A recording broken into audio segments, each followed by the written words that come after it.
Andre Galvao. This episode of the Grappler Union podcast is brought to you by BJJTees. Go to bjjtees.com, enter the promo code Grappler Union, and save 10% off all your jiu-jitsu apparel. Go to bjjtees.com today. Hey everybody, welcome to another episode of Grappler Union podcast. Paul Maloney alongside Anthony Zito. On this episode, we have Josh Hinger in studio. Josh is a black belt under Andre Galvao. He's a no-gi world champion. He's an instructor at Atos HQ, and he writes a monthly column for Flow Grappling. Also in studio is Evan Mannweiler, who's also a black belt under Andre Galvao. Enjoy. I need the 6 minutes. That's what happens in that 6 minutes. You told me using any technique that works. Never to limit myself to one style. Keep an open mind. We're not here just to take part. We're here to take over. In order to become more peaceful, in order for you to become better and strategize your life. Now it gets all serious now that we're on air. You guys aren't going to go into a food coma or anything, are you? No, I got coffee in me. Yeah. Just Josh going super heavy this weekend. Stuffing his face with food. Back to ransack our city of all the gold medals. It'll be a tough one this time, though. This is a new challenge for me, for sure. Josh, do you want to explain what your division setup is here this time? I'm in the super heavyweight division. Because Keenan It's a stupid story, really. Keenan's out and Barbosa's here too, right? Yeah, so all my teammates like to come out here in the summer open. They don't come out here in the spring open. Spring is my time. That's your domain. You know, I want the IBJJF to do a Chicago winter open, so none of you fucking guys come out here. January 15th. Yeah, come on out. Yeah, so Lucas and I are this exact same weight right now. I could go to middleweight, but I just don't want to because I like to eat. I have a sweet tooth. That's a problem for me. And I like Ben and Jerry's. So Lucas and I are currently both at medium heavyweight. And last weekend in Seattle, he went up to super heavyweight, and I stayed at medium heavyweight, and I was able to win the division. So we got into an argument, and he convinced me that it was my turn to go up. So then what I did is I signed up for Master 1 medium heavy, but there was no one there either. And I said, well, I'll just do the open class. And then I sat on it for about 24 hours, and I was like, nah, this is bitchy. Right. I need to go back to adult. And so I had, and then the deadline had already passed, so I had to call my professor, and I was like, hey, can you switch me back to adult? You know, and there was no one at adult super heavy either. So I went there, and I was like, well, I'm not going to be the bitch who takes a gold medal from a class with no one in it. Just kidding. Zito doesn't have a choice. You're sitting there thinking, nah. Way to go, Adam. That's it. We're going after this to Taj. But you said, like, yeah, I you know. know, the open I class. totally agree. You take them. You have to take the medal to do the open class. Take them out to the open And I did class. it last year in spring, the spring open no-gi. There was no one in my weight class, but I took the gold medal and I did the open class and I won that. So I was like, so what I did is I signed up for super heavy, and then I messaged one of the other guys that were down in the medium heavyweight division, a local guy, Stephen Patterson. I messaged him and I was like, yo, Steve, like we fought before, but never in a gi. So I was like, hey, why don't you come up to super heavy and meet me there, and we'll have a match, and that way it's you know, we can have a match and do the open class. And he's like, yeah, sure, okay, cool. And then That's what he said via text message? Via Instagram DM, if you're okay. Very okay, curious. cool. I'll see you there. But he's really thinking, fuck. Well, no, because Lucas Barbosa is tough, man. Yeah, that's he's true. tough. Yeah. So maybe the enemy that you know is better than the enemy that you don't know. Yeah. You know, Steve and I have competed before. Lucas is a tough dude, so I wouldn't want to fight him either. I mean, Steven already scored 10 points on you. Steven did. Yeah, Steven did put it on me for a few minutes in one of our matches. Anyways, we don't gotta talk about that. Yeah, so I signed up for super heavy. Steven moved up to super heavy, and then in the ultra heavy was Gutenberg. I don't know how to say his last name. I just call him the Berg. Yeah. I think that's what Dante calls him too. Is the Berg. He's a big boy. He was an ultra heavy with Dopp. He was originally in super heavy, and he moved up to ultra to fight Jared Dopp. And Jared was by himself at ultra heavy. So they had their match, and then that's why super heavy was empty. So I went to super heavy, me and Steven. And then Jared dropped out on the last day Gutenberg was by himself, and of course he didn't want to be by himself, so he moved back down to super heavy. Okay. So I had to tell Steve, like, hey, sorry about that, but we got the Berg in our division too. So yeah. So now I don't know. Now it's a match people are looking forward to. So what does that turn into, a round robin, or does someone get a bye? It's a 3-man bracket. Those two are. I'm going to assume those two will fight each other first. Okay. I will have the bye, and then the loser will have another match against me, and then the winner of that match will go to the finals with the winner of the first match. Okay. So let's say, for example, Steven beats the Berg, and the Berg comes to me, and I beat the Berg, and the Berg beats me. Then the Berg and Steven have to fight again in the finals. Okay. They get a rematch. It's the only time that ever happens, is in a 3-man bracket. Okay. No one understands a 3-man bracket. I could just go ahead and explain that now again, in case everyone listening wants to understand how it works. Could you help us out? Yeah. It's there's a match between A and B, and the loser gets to fight again against C, who's waiting. It's the only time that a loser gets to fight again. And then, if the loser wins the second match against C, he gets to go to the finals and a rematch with the person he beat. And if he wins that match, he gets gold. Really? So you can lose your first match, win your second match, win your third match, and take gold. Sure. Against the person who beat you the first round. They could submit you the first round. You could come back and win by an advantage in that final and actually take the gold medal. Would that be? Yes. Man, Very frustrating. That's how I would like to win. If somebody, you know what I mean? Not only did I beat you, you're going to be thinking about this for a very long time. You know? Forever. Yeah, that's a lot of people have a hard time with that when it goes down like that. Yeah. So Zito, you're injured a little bit again. Yeah. Again. Last roll of the day on Wednesday, which was going to be your last day of training. Right. Same injury. Same injury. That back. Beautiful. Yeah, I know. That's good. Evan has a back injury also. I do. A pesky back injury. Yeah, it's another fine. bicycle accident. No, this one's been healing for like 10 years. Okay. So it's Oh, just, is that what I have to look forward to? I'm sure. I mean, here's the thing. Like, I'm like 12 years younger than you are. That's true. So like, I think. But you look older than him. I know, I do. Like that's the absurd thing. Like I have so much gray hair. How old are you, Evan? I just turned 30. Just turned 30. Just turned 30. I'm already falling apart. I'll be 32 on Sunday. Happy birthday, man. Thank you. Who looks older between me and Evan, Josh? Evan. Thank you. Well, For the beard Is helps it a little bit. Yeah. The light beard. Salt and pepper beard. All that gray hair. All the gray hair on the side. It's ridiculous. It's ridiculous. Yeah. Yeah. So anyway, I mean, I'm gonna fight.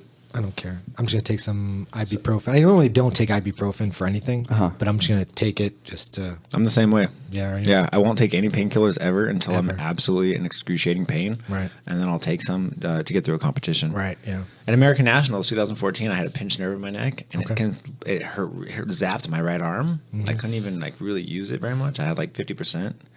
And I remember it was my first IBJJF tournament that I did as a black belt. And my first one with Atos HQ, my base camp. And I ended up winning. I closed out with Keenan, but I won all the matches up until the finals when the closeout. But with a fucked up arm. Yeah. And sorry if you can bleep that. I don't know. No. That's the rule. Swear. Do anything you want on this. Yeah. And but I remember I had to just powered the ibuprofen because it hurt so bad. Yeah. The nerve was on fire. And I numbed it up for a few hours and I got through it. The next day, though, useless. Yeah. The arm was dead. I had to go to a physical therapist. Yeah, So- those nerve. I had that happen to me once. Remember, I couldn't even lift myself up. I couldn't even do a push up. Couldn't sit up. Yeah, I couldn't do a Just push up. Nothing. I literally, I was like, "What is wrong with my arm?" Yeah. but it was like a nerve. Yeah.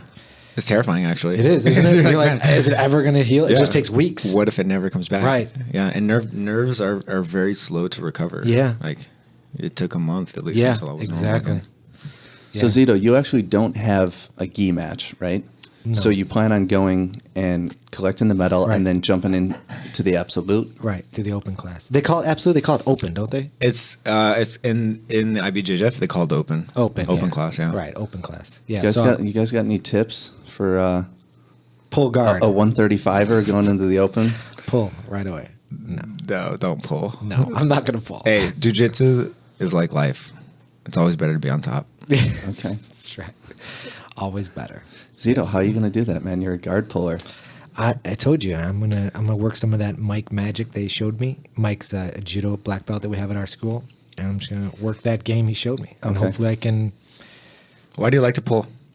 What do you do? What's your go-to as soon as you pull? What's your go-to move? Number one. I overhook the arm, and then I go for the omoplata. And then what? What do you do with that? You submit him with an omoplata. Either I go for the submission, or they'll roll and I come up on top. And you sweep. Yeah. So you get on top. Because it's better to be on top. He pulls because he hates wrestling and he doesn't want to work any wrestling. Omoplata is a great strategy for big guys, for sure. It really It's is. the number one, I think the number one strategy you should use against bigger guys. Yeah. That's what I'm going to try to do against the Berg. All right. Yeah. I mean, it's really hard to put your weight on a guy who's omoplating you, right? Yeah. Like, just by necessity, you're below his hips or beside them, right? It's hard to smash. Yeah. I mean, I really like the overhook a lot. Yeah. And I'll even go here and I'll go for the arm bar from there as well. Just straighten them out, and I'll take the arm as well. I can also go triangle. And That's not a bad strategy, actually, if you can get the omoplata position. Right. There was a couple girls that were at the Seattle Open last week, and I think they both had like a really bad performance in their teammates, and they had a bad performance in their weight classes, and they were rooster and featherweight, and they were like, what should we never do the Open, but they were like pretty disappointed in how they performed. I was like, yeah, just do it. Who cares? Right. And they closed it out. Yeah, they beat ultra heavy, or they don't have ultra heavy. They beat the super heavy girl, and another heavyweight girl, and like another heavyweight girl, and it was like super heavy, heavy, and then these two rooster and feather, and they beat them, man. They submitted them too, like triangles. Nice. Yeah, beat them up pretty good and closed out. So That's good. Aren't you glad you did that? You know. Yeah. Right. Then I have a no-gi match on Saturday. Are you doing no-gi as well? There's literally no one to compete against. No. Yeah, it was really odd actually. I was looking at the divisions and they looked pretty soft, and then they closed the no-gi tournament early. Yeah. No-gi registration closed first, and I messaged them and I said, hey, can you guys slip me in? And they were like, yeah, okay. So they put me in at heavyweight, and there's the only other person that signed up is one guy at middleweight, and then below him there's 3 guys in featherweight and a couple guys in rooster, and that's it. So there's no one below my weight class, there's no one above my weight class. So I could have just stayed and done the open class, but the featherweights don't usually do the open class either. Like, that's Right. They just don't. Yeah, they don't like to usually. One of those featherweights is my teammate Bruno Fazzato. So I wouldn't want to do it if he signed up for it, because he's prepping for ADCC, so he's just trying to get some no-gi mat time. I don't know. So I changed my flight. I booked my flight to go home early because I'd rather just be home instead of fighting featherweights. Yeah, that's true. Josh, you've been on the road a lot lately, huh? I have been on the road a lot. I've competed every 2 weeks, pretty much for the entire year. Every 2 weeks. Almost, yeah. How many tournaments is about that? 14. Yeah. Wow. Yeah, about that. Yeah. Do you consider gi and no gi different tournaments? Yeah, I mean, sure. Why not? Yeah. No. Do you? You only traveled for it's a one different weekend. registration process. Okay. Different bracket, different people. Right. It could be considered a different tournament. It is a different tournament, technically, but it is one trip to knock out both. Right. But nonetheless. So are you counting 14 weeks or 14 different tournaments? I don't know, to be honest. Yeah.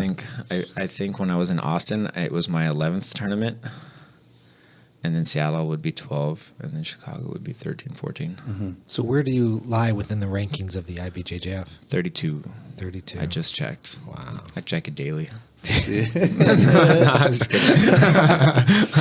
But I did check because I had broken in the top 50, and then I was like, and then I won Austin and then Seattle. So then I got bumped up to like 45, and now I'm at 32.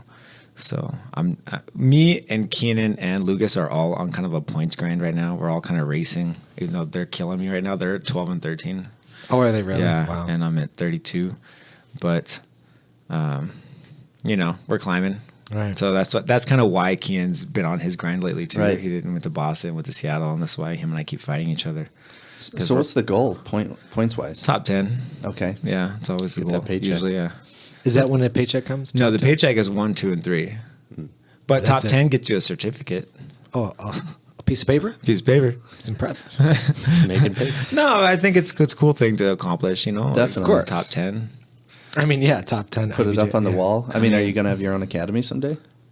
I would like to. Yeah. That'd be nice to hang up on the nice wall. little wouldn't it? certificate, nice piece of paper to put on the wall. Yeah. For sure. It'd be more important than my college degree. Yeah. probably. What do you have a degree in? My undergraduate degree is in political science, and then I went to graduate school for public finance and Central Eurasian languages. Yeah. That's stupid. Black belt is cooler than that. Yeah, black belt itself is cooler than that, Right. let alone top 10 black belt in the world. Now, Josh, you're also one of the highest ranking Americans in terms of points, right? Number 3. Number 3. American? Yeah, Number so 3 like American. so next to the whole list of people is the country that they're registered under, and so it just says BRA almost all the way down the entire list in Brazil. They're all Right. Brazilians, Yeah, and yeah. then like number 1 for USA is Mikey Musumeci. I think he's at number 9 or 8, and then Keenan at number 12 or 13. And then for some reason Carlos Farias is listed as USA. I don't know if he's married to an American. He's very Brazilian, but he's listed as USA, so Right. he's actually ahead of me. So he's number 3, and then I'm behind him, number 4. And then below me, it's Tanner Rice is number 5, like hanging out at like number 45 or something. Do they break those down by age too, or no? No, this is adult. Oh, just all adults. They do a separate Master 1 ranking, a separate Master 2 ranking. But you're an adult. I'm adult. Oh, but you went to Master 1. I did it one time. Oh, okay. Just You can do that. I can do it. Adults can go up to masters. You can always go down. Josh in is age division. 35. So he you're qualifies 35. for I see. Masters, Oh, I but see, competes see, as an see. adult. Okay. I don't look 35, do I? No, you don't look 35. Thanks. I thought you're at least 29. Nice. Yeah. So you and Keenan have you guys used to close out divisions, and now you guys are just going heads up and scrapping it out. So how does that? Who makes that decision? Keenan's perspective is this: he will accept a closeout, but he will never give one. He gave one in the past. He didn't like it, so he doesn't want to do it anymore. Okay. So it's between the teammates. It's like Andre doesn't get involved and say, "Hey, fucking." Nah, fight." he doesn't try to tell anyone what to do. Okay. He doesn't like it when teammates fight at small tournaments Okay. because it just creates unnecessary tensions. Right. If it's a world title, you have to do it. You'd have your match, sure. Yeah. But for small tournaments, it doesn't seem like it seems pointless. Right. But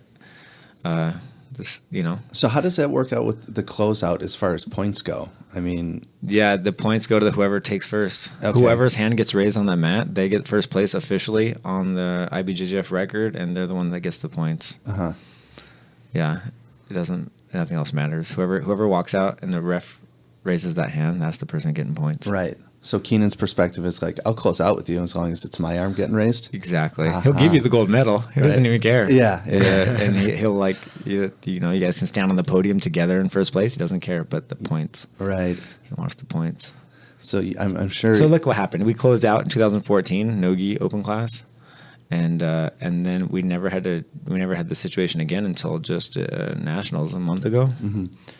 And but it was the gi. It was no-gi. Yeah, it was no-gi nationals, and we were in the same weight class. And I was like, hey, you do owe me one from 3 years ago.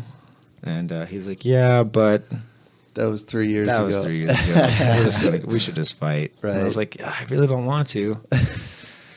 It was a weight class, so we still had the open class to do. And I was like, okay, we're gonna fight. Fine, we're gonna fight. So now he when he made me fight, now I'll never close out with him again. Now we're gonna fight to the death forever. Right. No more closeouts. Yeah. He didn't want to repay me my closeout, so now we're enemies. And he beat you. Frenemies. He beat you in the gi, and then you beat him no gi, right? I beat him no-gi on Saturday, Uh-huh. and then he beat me in the gi on Sunday. That's good. I like that. I like that how that works out. Yeah. Yeah, but Josh wants that gi win. I wanted the points. There was points. He Yeah. got a lot of points for the double gold at nationals. Yeah. He got a lot of points. That's kind of why his ranking is what it is. Man, you guys are fucking competitive. I watched that. It's fun. It's fun. I don't mind. It's Yeah. like training. It's just like a training. Honestly, sometimes I fight him harder in training Yeah. than I do in the tournament.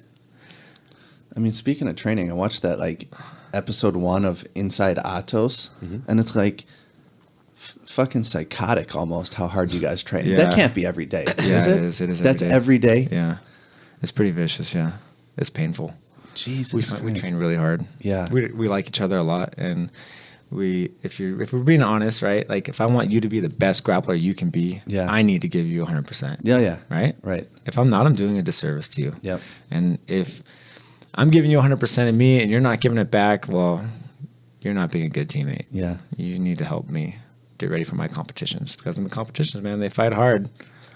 Right. So I mean, that's the reality, right? Yeah. There's no BSing around it, right? If you want to be the best grappler you can be, you need your teammates to go 100% with you. No respect, no fear, no politics, no belt rank, nothing. Yeah. 100%. Man, I try to kill Galvao when I go. He's my professor, and I love him. Yeah. But when I get a chance to, when I smell blood and he's tired, I put it on him. Yeah. I don't hold back. I'm not afraid of, like, I know he won't get mad or anything. Right. He likes it. He needs it. Yeah. And it's that healthy attitude that is what's good for the team. Yeah. Dude, Zito, they were rolling for like an hour straight, like Shartank and Galvao, and then he went to do strength and conditioning afterwards. And I was like, what the fuck Yeah. is going on over there? Yeah. I mean, I've heard some of you guys say that, like, because of the way you train, then when you actually go to a tournament and you think like, oh, I'm only going to have 4 matches, it can be an actual relief.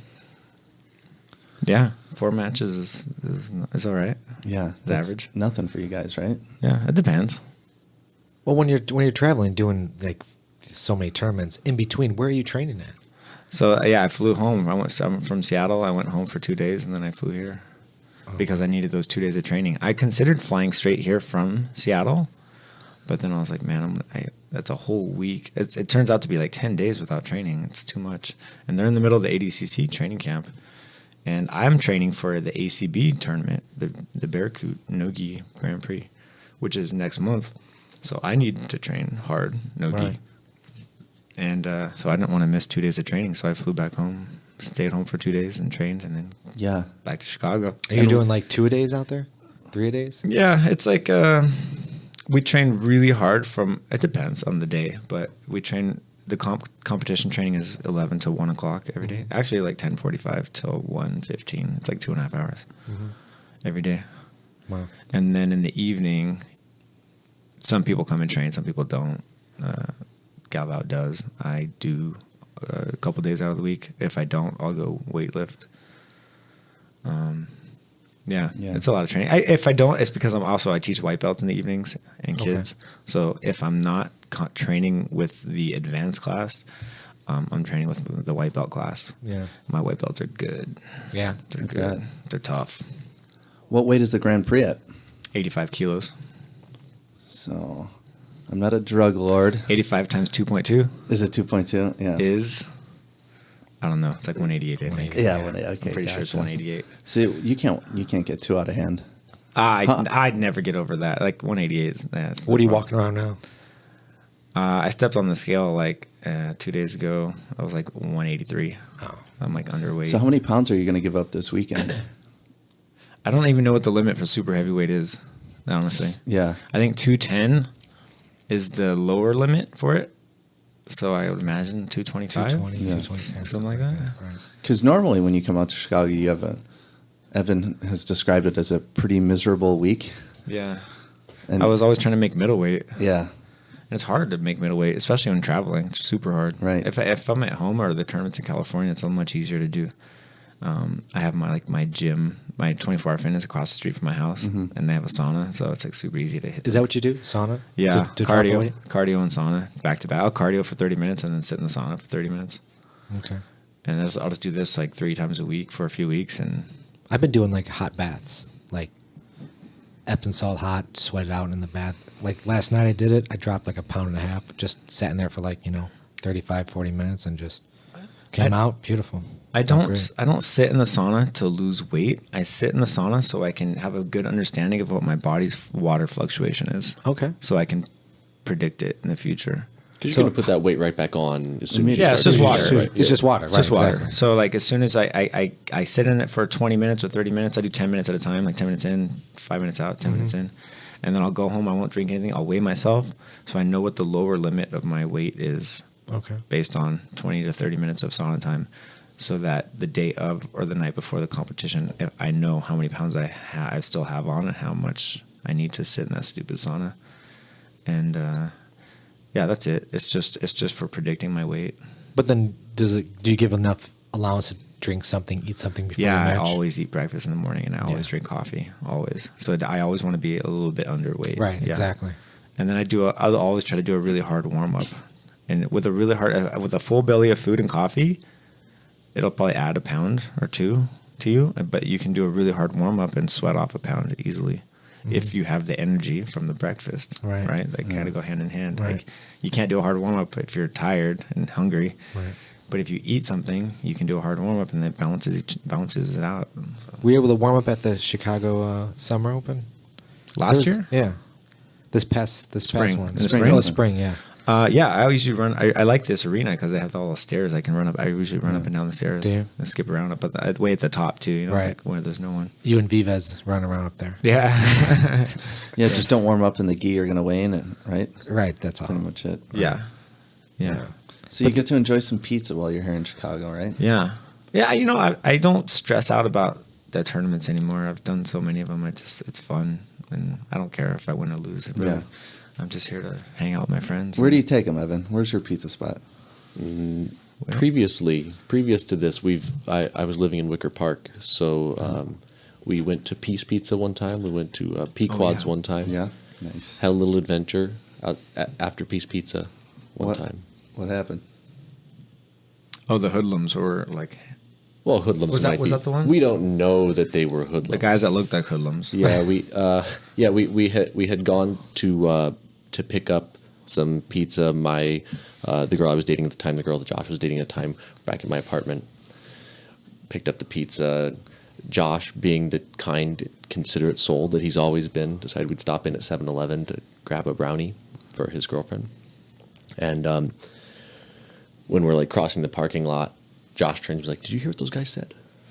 And I hadn't. He's like, "They said something like, I think we just scored." And they were looking at us. And I was like, "Huh, okay."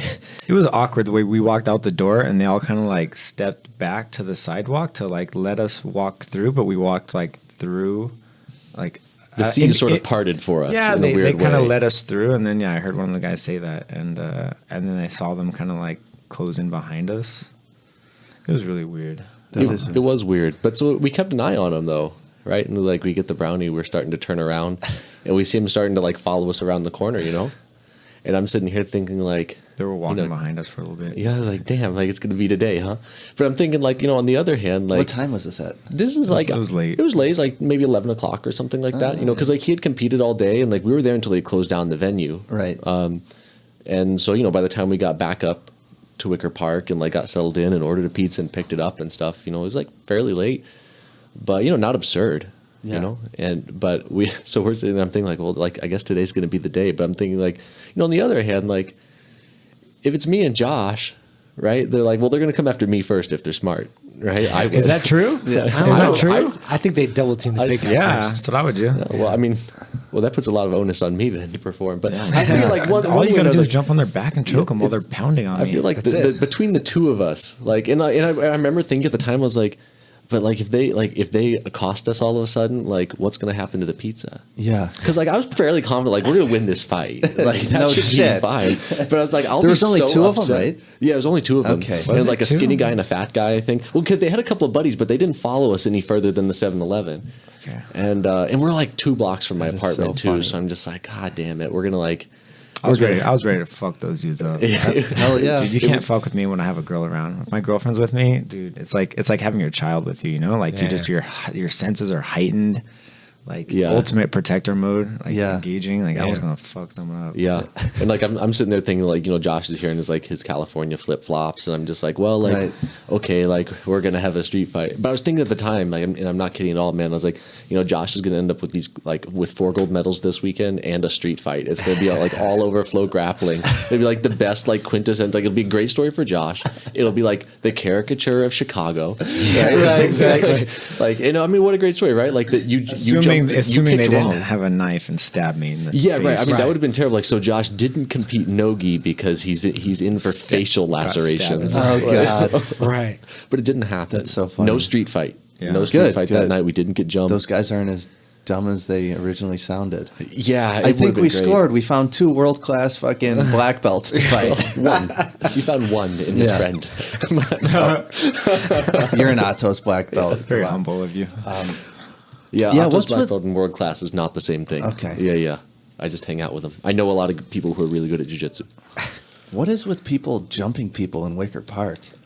Oh, it's very popular. Turning into a thing. Like, I don't know if you guys know Matt Paul. He's a 10 Planet Purple Belt from Chicago, but he's also an MMA fighter and like walks around at like 215 and looks like a motherfucker too, like cauliflower ear, big ass beard, tatted up.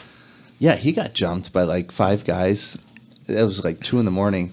He ended up knocking 2 of them out, and the other 3 scattered. Like, why do you pick that guy? There's nobody else on the street. Like, that's what I'm saying. Their selection process is not working. because like I get like I'm a skinny white guy. I've historically worn glasses too, so like I've always thought like like I'd be a pretty reasonable target. Right, You know, right. like. But like I see people walking on the street all the time and they're playing on their phone. They're just like they're a skinny guy, but they're dressed well, and it's like, then why not that guy, right? Like don't pick on the Hell's Angel, right? Like That's one thing that martial arts has taught me since I've been training is like you just don't know anymore. I'm less confident now than like getting in a street fight than I ever was. Just because you know that You know what you don't know. you know what you don't know. Exactly. You know there's people out there that are just savage, freak, Yeah. athlete, ninjas. right, Yeah. The most that you'd never tell, the right? most Like, unassuming people ever. right. I mean, Well, there's plenty of nerds in every jiu-jitsu gym. Yeah, yeah. Coming Right. from work. Majority. Yeah, What are you talking majority. Yeah, about? yeah, right. You know how many guys I've met at other gyms that are all like IT guys like myself? They're like, course. yeah, we do, database man. I'm like, what the heck? Everybody like in IT. They put on their glasses just to push them up. Yes.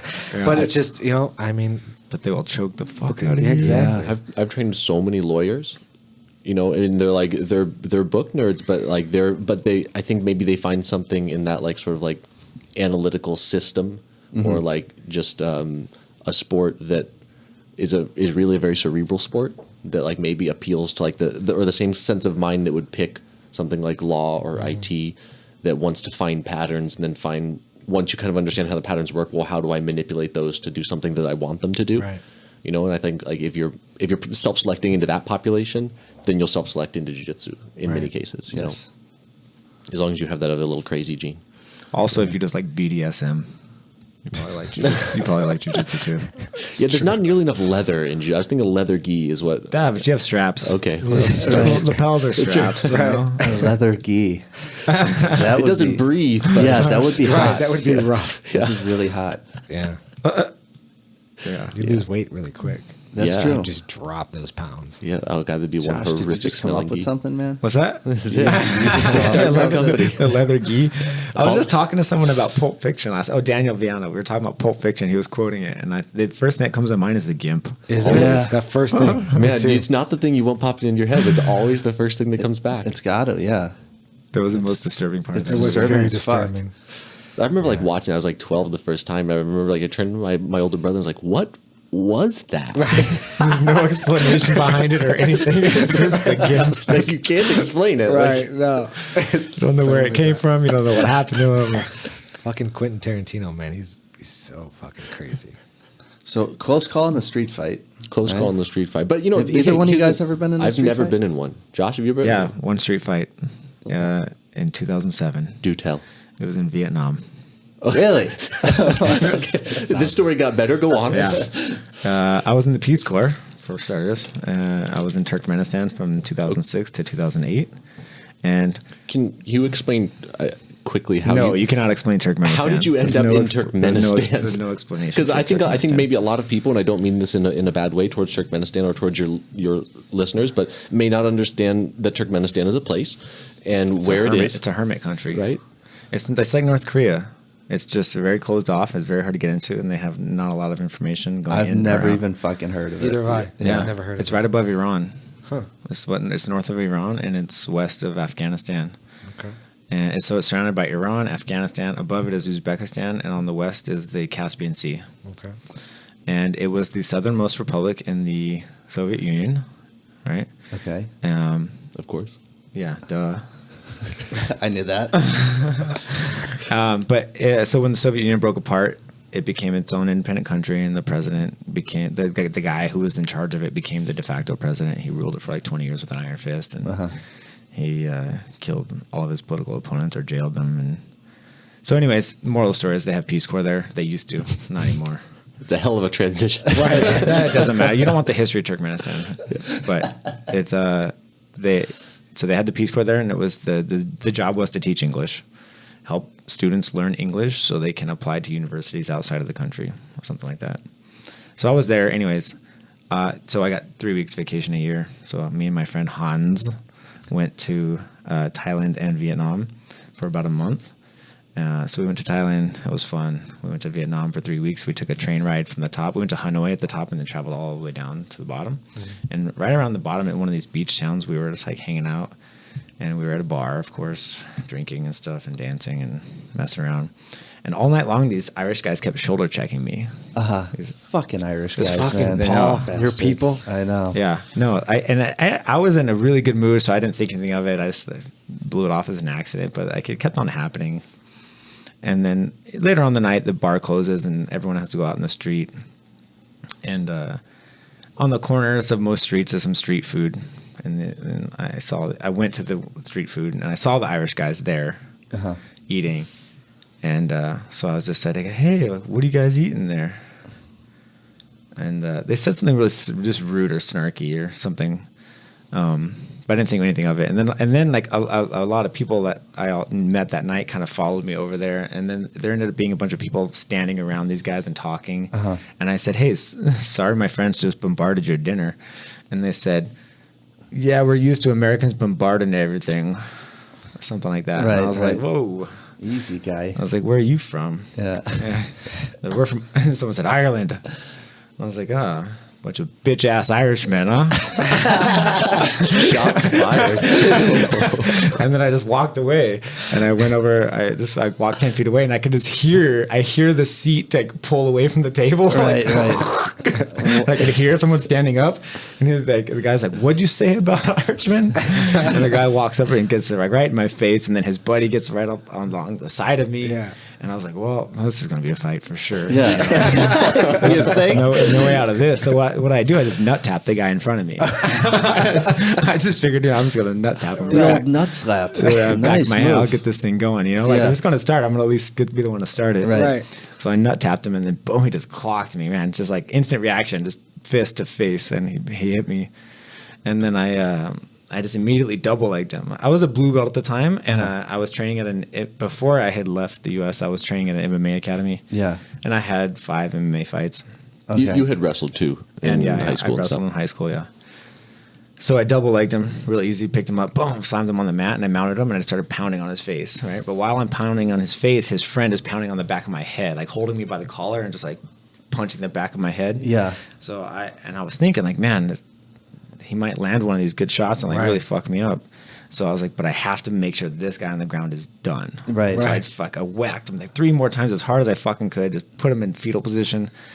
And then I turned and I grabbed this guy and I grab him in a tie clench and I pull him away from his friend and I knee him in the face at least 5 times while I'm dragging him away from his friend. It's like knee, drag, knee, knee him in the face a whole bunch of times.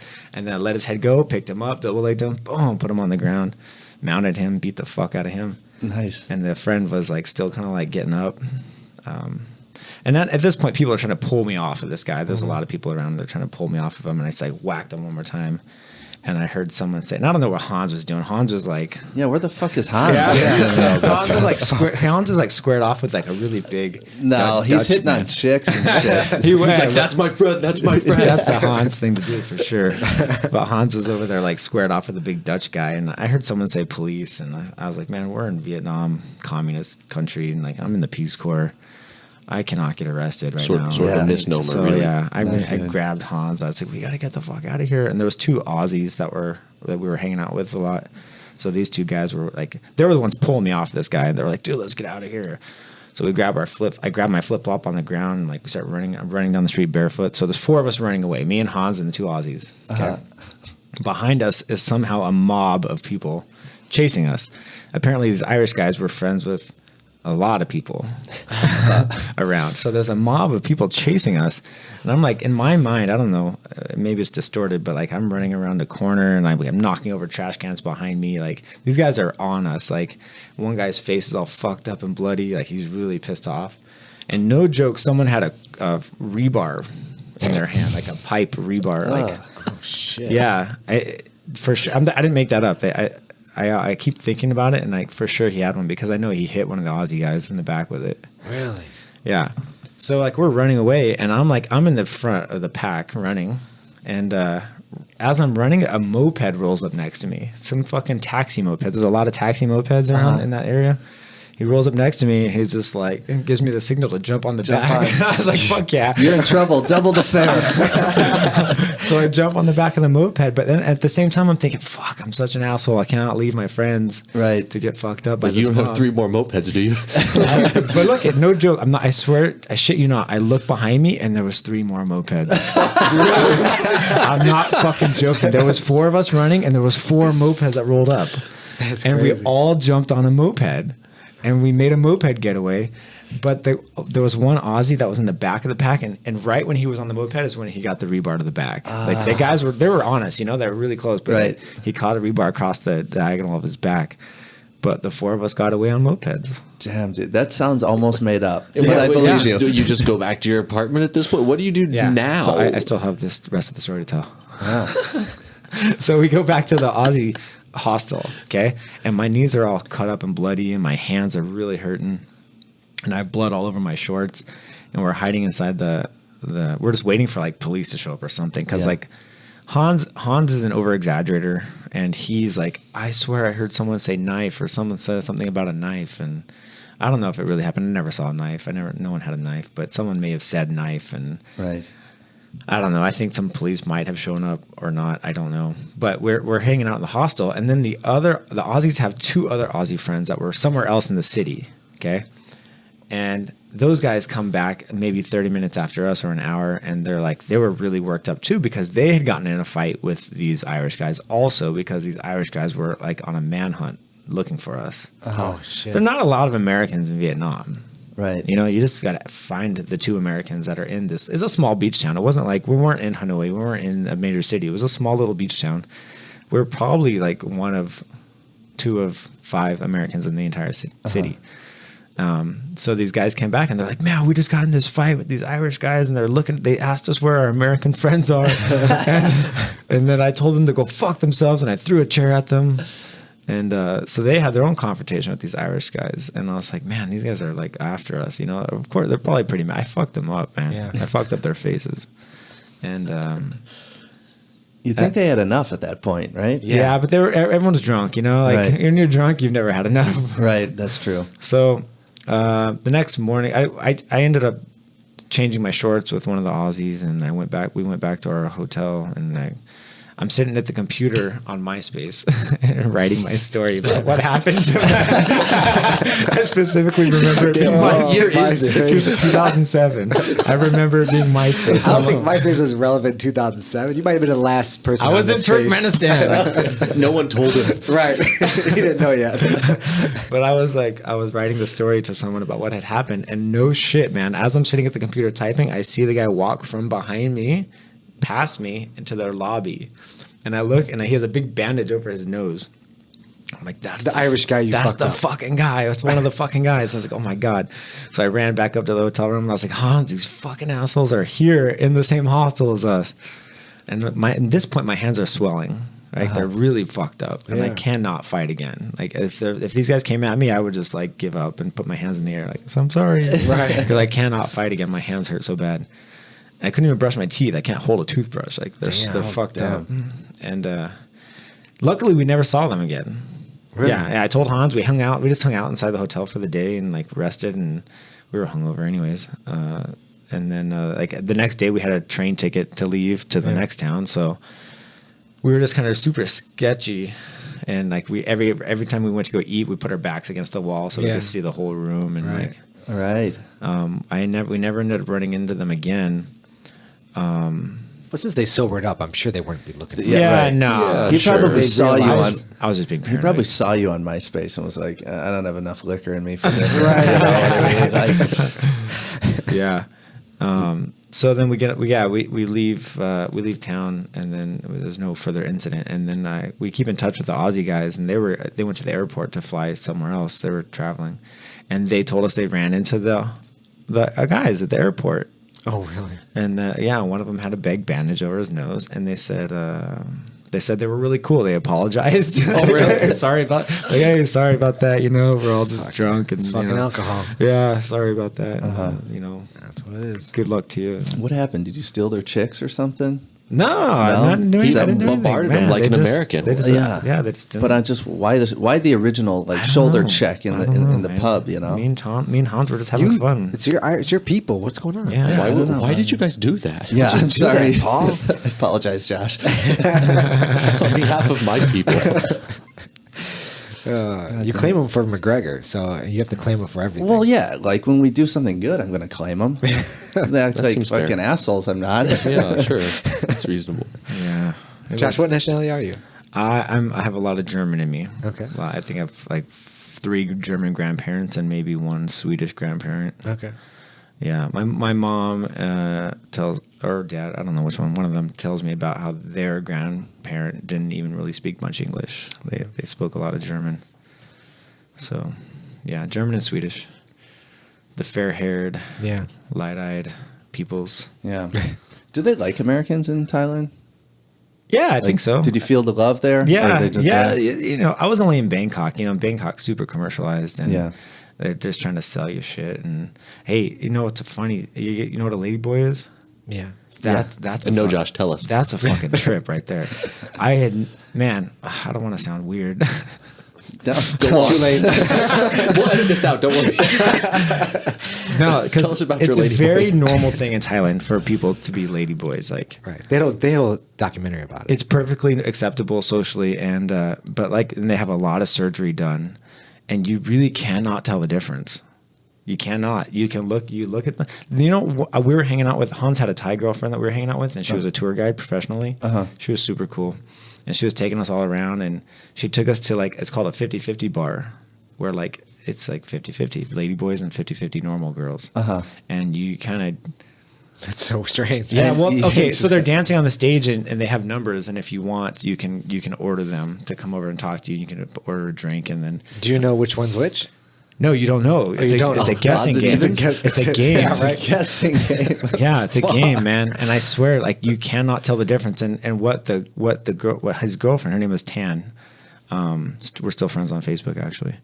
Tan told me that the best way to tell the difference is if the girl looks perfect, it's not a girl. Because they have so much surgery done, Right. They make themselves look perfect. If they have a flaw, it's probably a real girl. Okay. Something, a mole or a scar or something. Yeah. A flaw, it's probably a real girl. If they look perfect, that's not a girl. And man, it's the truth. It's the truth. I saw some of these ladyboys and I was like, that is the most beautiful creature I've ever seen. Yeah, I'm going to phrase it like this specifically on purpose because I don't know what else to say. This is the most beautiful creature I've ever seen. Right. But when they speak to you, you can kind of hear something weird in their voice. Right. It's not quite normal. Yeah. Right. So and I was blown away, man. I was completely confused with myself for that couple weeks. Questioning your sexuality. I just didn't know what was what and what's okay and what's not okay. But I was like, this person is attractive, and I don't know how I feel about being attracted to this person, but I'm just going to stay here and not do anything. Good idea. Well, I mean, let's play what if. Let's play what if, right? Let's say you meet a beautiful creature. Right. You Some of them are pre-op and some of them are post-op, I hear. sure. Let's say it's don't- post-op. Let's say it's post-op, Okay, right? so all the parts are what you would expect. Yeah. Would it bother you? I don't. Would you hook up with that person? Do I know, or do I have? You don't know yet. You don't know. So then, why would it bother me if I don't know? It was though. It was You found post-op. out afterwards? I just told you. Did it bother you? John, does it bother you? I'm just confused. Yeah, I'm it's not hard to confused know. about your question. I'm confused about how I would feel. Yeah, it would bother me a little bit because you know what? There's certain things that you should disclose to people before you sleep with them. Okay. And sure. Maybe one of them is like, have you been married before? Okay, sure. Yeah. Maybe one of them is, do you have kids? Sure. My number one is, do you have herpes? Yeah, that's one. I Sure. could- I should've- Communicable diseases of any kind. Any kind, Yeah. right? Yeah, sure. That's fair. That would be But it. and were you once a man? That would be Yeah, like Be a is big one. your This is is your a hot- current this- is your current sex your biological sex? This is a hot topic right now in the world. It really is. So, someone I don't know. I heard some people argue that no, you don't have to disclose this information. Doesn't matter. But That's in your past, What's you know? in your past is in your past or whatever. but biologically born It's just man it's and just a now- polite thing to do, I think. I think so. Like if you're married, for example, like that's no one's business, right? Like if you were married and divorced, like that's really none of my business. But if you're gonna have a romantic relationship with someone, you know, like some people think like, okay, you get married. I don't want to like say anything weird that's gonna offend people. gonna or piss No, them you off. had to. But like some people believe, that's not my own opinion, but some people believe you take a vow of marriage until the end of your life, right? Right. So maybe as a third person, like maybe this person like Shelly meets Dave, and Dave had been married, right? And Dave had taken a vow to be with this person for the rest of his life. So maybe Shelly doesn't believe in divorce. Maybe Shelly thinks, Dave, you were married once, and even though the state recognizes your divorce, like I don't. Like in my opinion, you're still married because you took a vow for life. And so Right. maybe Shelly has a problem with the fact that Dave was previously married. Right. So it would be nice for him to disclose that information. That's Because it goes against her moral standing. Yeah, That's like what she doesn't want Right. to be involved with someone who was married. Because in her eyes, maybe he still is married. I mean, for that matter, all of a sudden you've been with someone, you're walking down the street with that person, and like, well, what the hell was that awkward interaction with the other human being we just ran into? Right? Yeah, And it's that's my ex-wife. I should have told you. Yeah, I was married to that person for 15 years. Yeah, right, exactly. Like, there was that. I forgot to mention it. very true. Yeah, so and hey, it's like in jiu-jitsu, like if you're a white belt and you have a wrestling past, 10 years of wrestling experience, Yeah. you should disclose that information. Maybe mention that. Or sambo or Yeah. judo or any of those Right. things. You'll Right. find out no matter what, right? Yeah. So Right. maybe John just be, Jones wearing a white belt. Yeah. What's up with that? So that was shocked me. I was like, I can't believe John Jones just got his blue belt. I'm like, wait a minute. That doesn't make any fucking sense. Well, hey, they have a curriculum and they stick to it. God damn it. Apparently. It's So- principle. He never knew how to do a proper Kimura until That's just right. this year. Right. Yeah, bizarre. Because we put up a post on Instagram. We did like a little troll with what's that kid's name? Gordon Ryan. Gordon Ryan. What's that kid's name? So we did like a size up like Gordon Ryan versus John Jones. Who wants to see it? Sug whatever 4 or 3 whatever was coming out. eBay and Gordon Ryan was like, me, like instantly. As soon as I posted it and tagged him, he's like, me, I want that match. Because I thought John Jones was like high ranking, Brown like or black brown, or black, then or purple or yeah, something. some. I mean, he submitted Dan Henderson. I mean, he definitely can. And he hang submitted with- Shogun. He submitted yeah. Machida, right? Yeah, Didn't he yeah. s- Yeah. I don't know. Did he? Did he submit Shogun? I mean, and Well, he sleeped Machida with a He standing sleep- guillotine, Yeah. and then dropped him. Walked Right. away. Like, Walked yeah. to gangster. Yeah. Cheetah is a black belt, right? Yeah, he is a black belt. right. So I just Under figured the that they Nogueras. were, on the same. But Right. now, in retrospect, looking back, I'm like, oh shit. Yeah, but see, I mean, here's the thing. Like, what that is it's showing a disconnect between like the belt rank and our perceived understanding of that belt, which is like an understanding of what you're good at. And this is like kind of to Josh's point, right? If you've got someone who has a huge skill set, but that skill set, which might be wrestling, incredible athlete, I mean, he's a professional athlete, Right. like a lifetime of combat sports.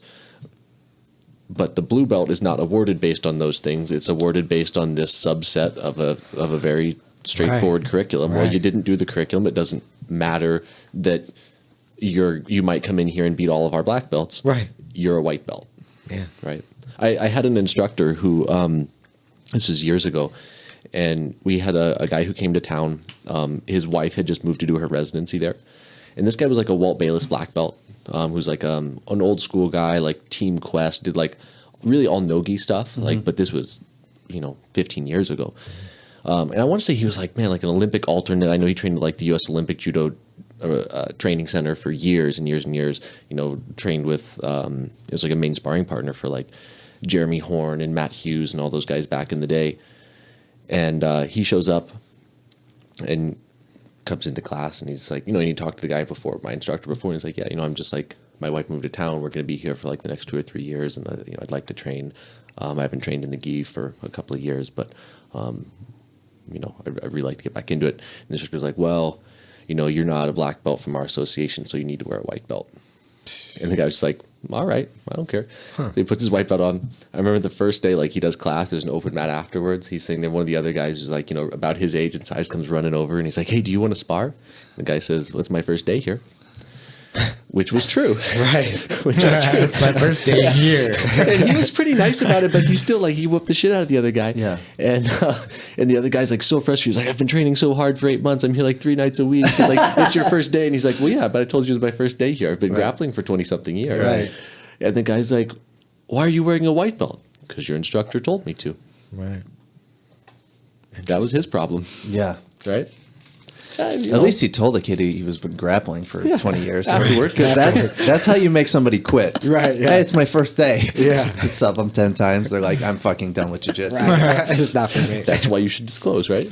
That's why you You know? disclose information about your past. Yeah. And hey, and you know, look, and I blame no one but my old instructor for that interaction. You told him to put on a white belt. He did what you told him to. Right.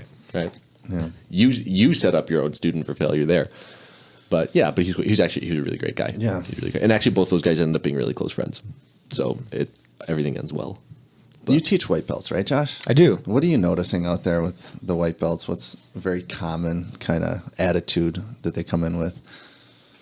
I feel like I get quite a mishmash of different people and different attitudes. I find that most of the white belts that show up in my class are pretty they're not very egotistical. They're not hotheads. Like, you know, you have a very stereotypical like image of like a guy who comes into jiu-jitsu, and they always like it takes a very specific type of person to do jiu-jitsu, right? And usually you're competitive, you're athletic, and you're aggressive, and you like to dominate people, right? Right. That's the stereotype, Right. right? Like hothead young buck with piss and vinegar in his blood. Right. But I don't get a lot of that. I get a lot of just average people who have average jobs, and they just wanted to do something different, and they don't even know what Atos is. Or they have no clue. It just happened to be conveniently located to their work or home, and they just kind of cruised in and checked it out, and they're like, oh, this is a clean place. I'll train here. Yeah. And I'm like, did you guys know we're the world champions? They're like, no. No, not at all. It's easy for us to forget what a true niche sport it really is. Yeah. Right. Yeah. My white belts are cool, man. I like them. They're good people. They're people that just want to exercise and learn. Mostly, they all tell me they just want to. They want something that gives them exercise, and they want to learn something new. Yeah. And that's what they are. Josh, you've taught other places. I think you and I met when you were in Indiana, and you taught at the university there. You also taught before that in Arizona. Mm-hmm. Did you feel like you saw more of that stereotypical white belt in any of those other places, or did Arizona really? Why is that?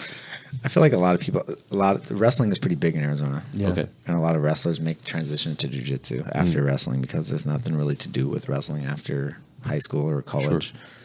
Sure. And the MMA, I think, is quite popular in Arizona.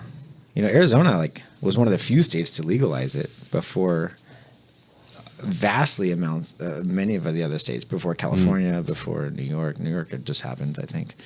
But yeah, Arizona, that's where I had my first MMA fight in 2003, December 2003. Wow. Okay. I had my first fight there. And it was weird back then. You actually couldn't even close your fist when you punched on the ground. Oh, really? Yeah, it was normal striking on the feet.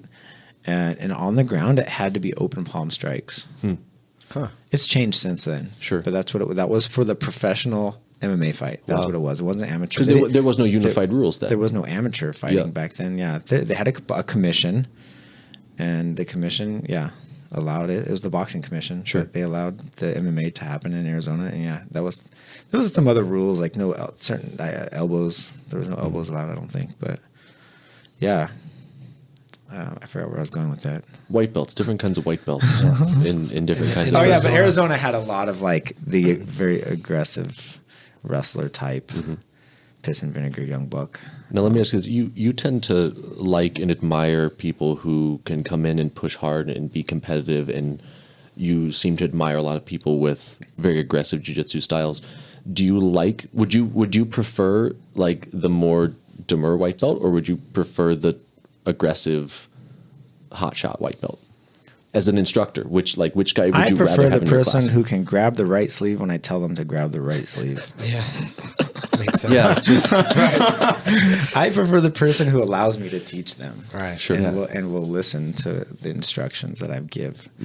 I don't want to say anything too specific. I've had some very interesting students over the past few years. Like if you tell them to put their right hand on the left sleeve, they will somehow interpret that as put your right foot on the floor.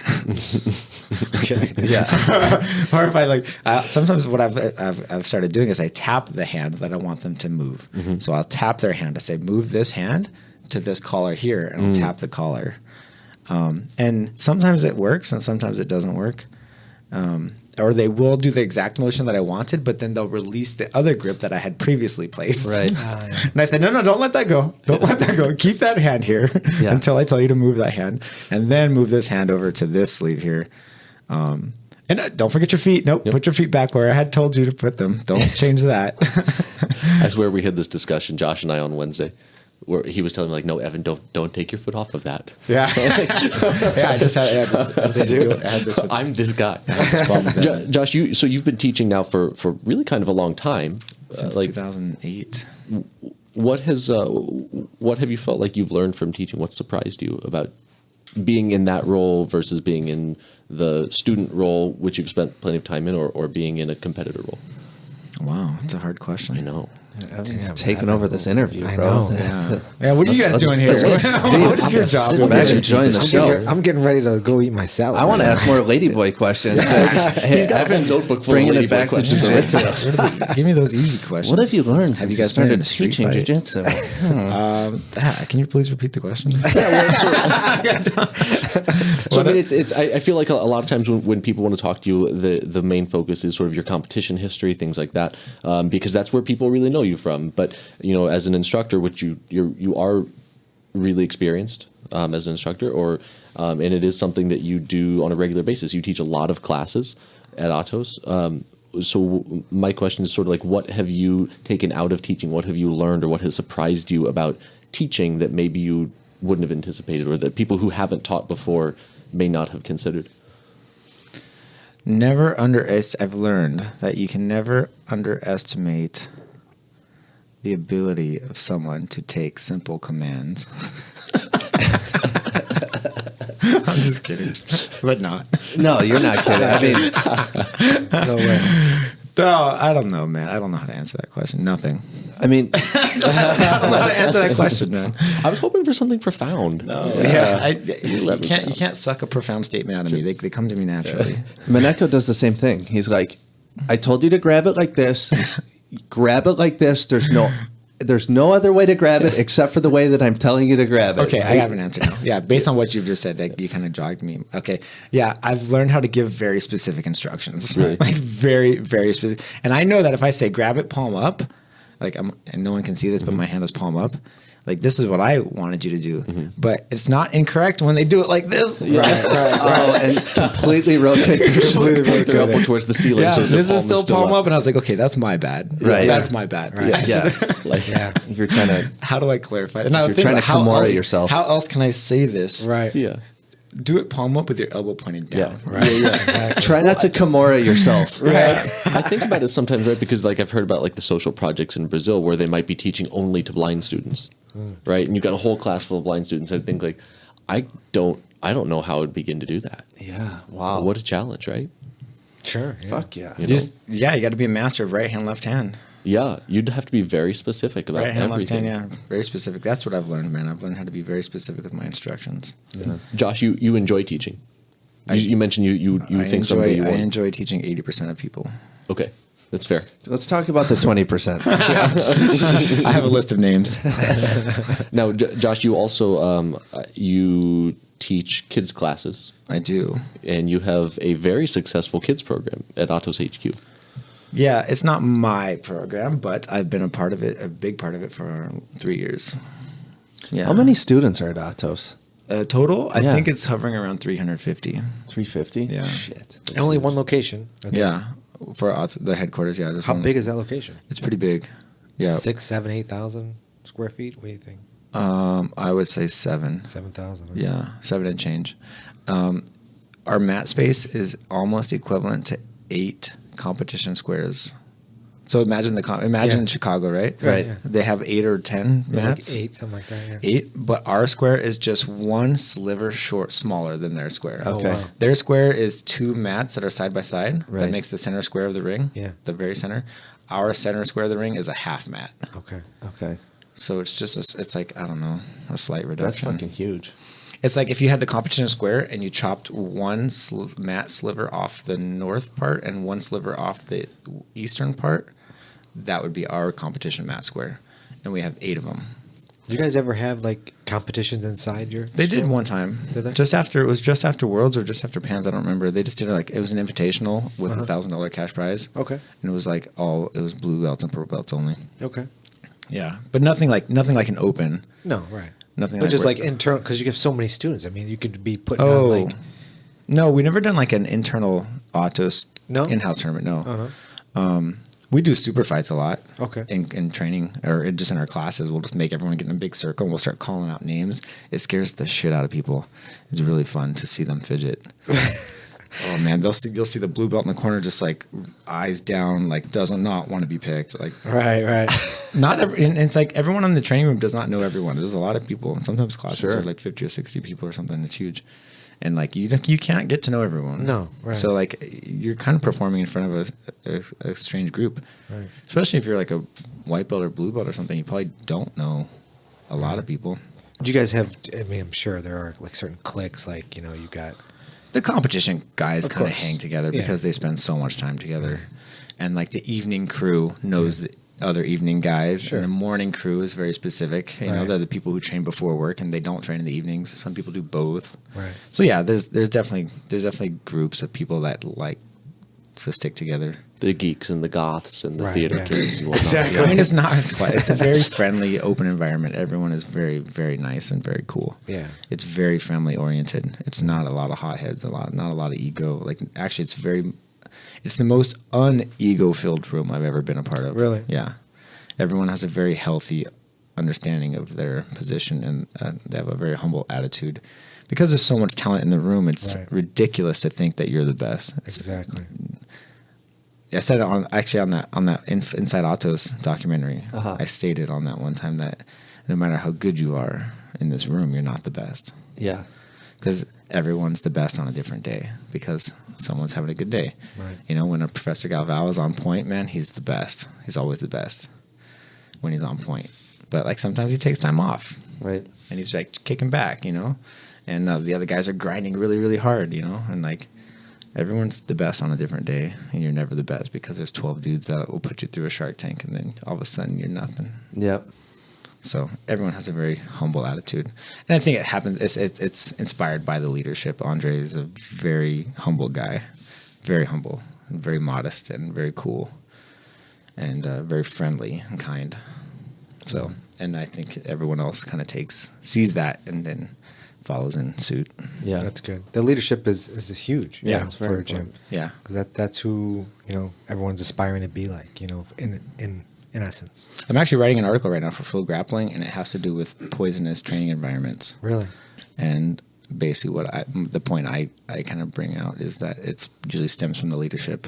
Yeah. You know, and if there are mat bullies, like in the brown belts or purple belts, it's because the leader Is allowing it, or maybe is doing it also, Yeah, sure. or so, and this leads to like a general, like the whole vibe of the place will usually take from that leader's attitude. Right.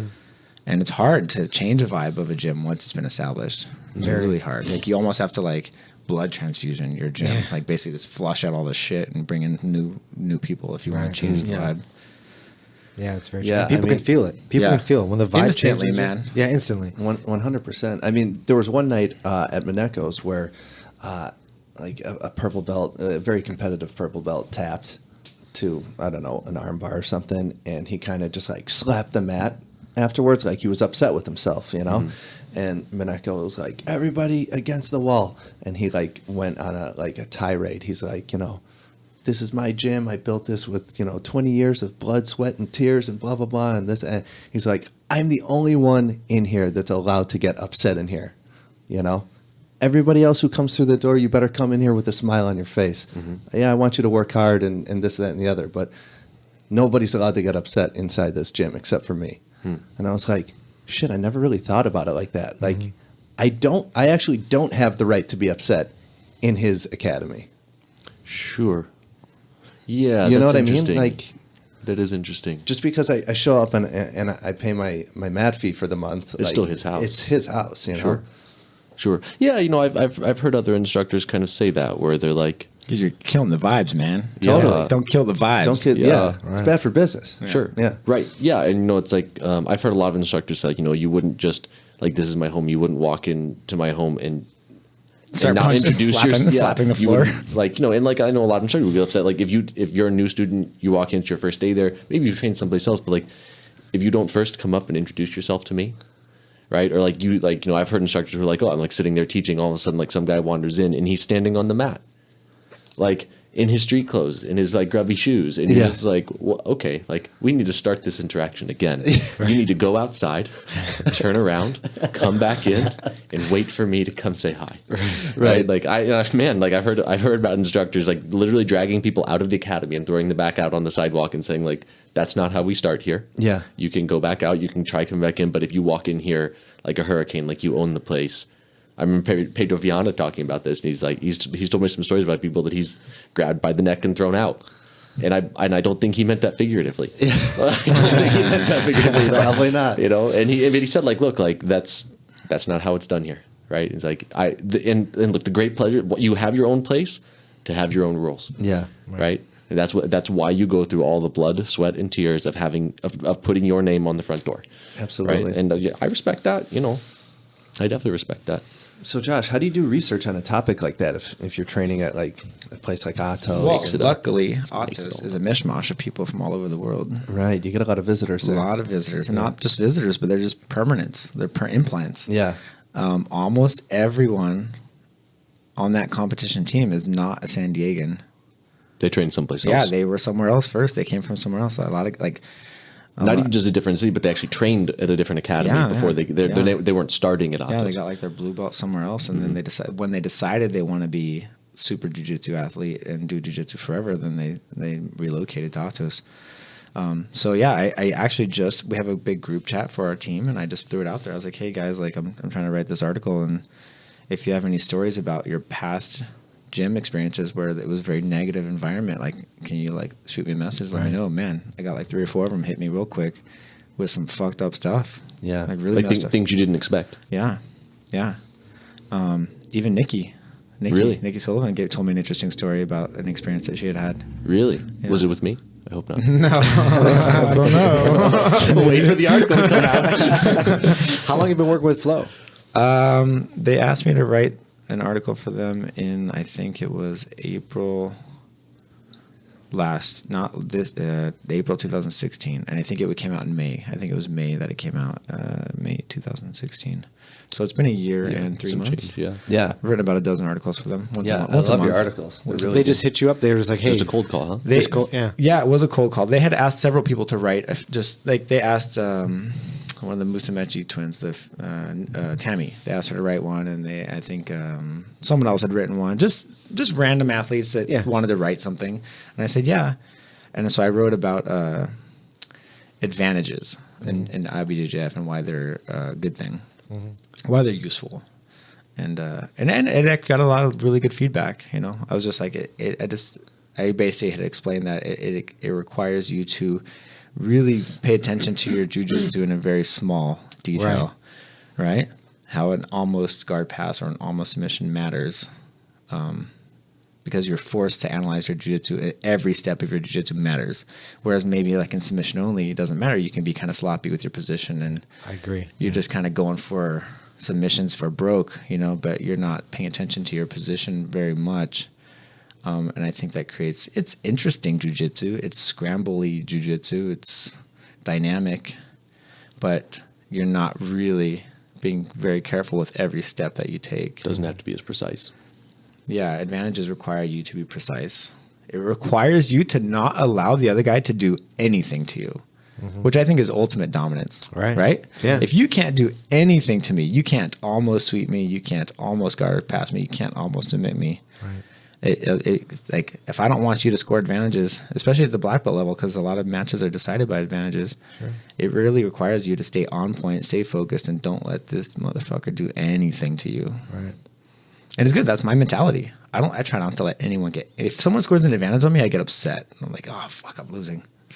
Like, and then I pick up my pace. I'm like, nah, fuck this. Watch this. Guard pass, takedown, mount. I don't think I've ever seen a match where you weren't like picking the pace up. Yeah, I tried. You come in hard. I want complete dominance. What I want, my goal for every match is 10-0 and a submission. Yeah, that's my goal for every single match. But you brought up a good point in another one of your articles too, where you were talking about advantages in a sub-only kind of judge's decision type of aspect, where it's like,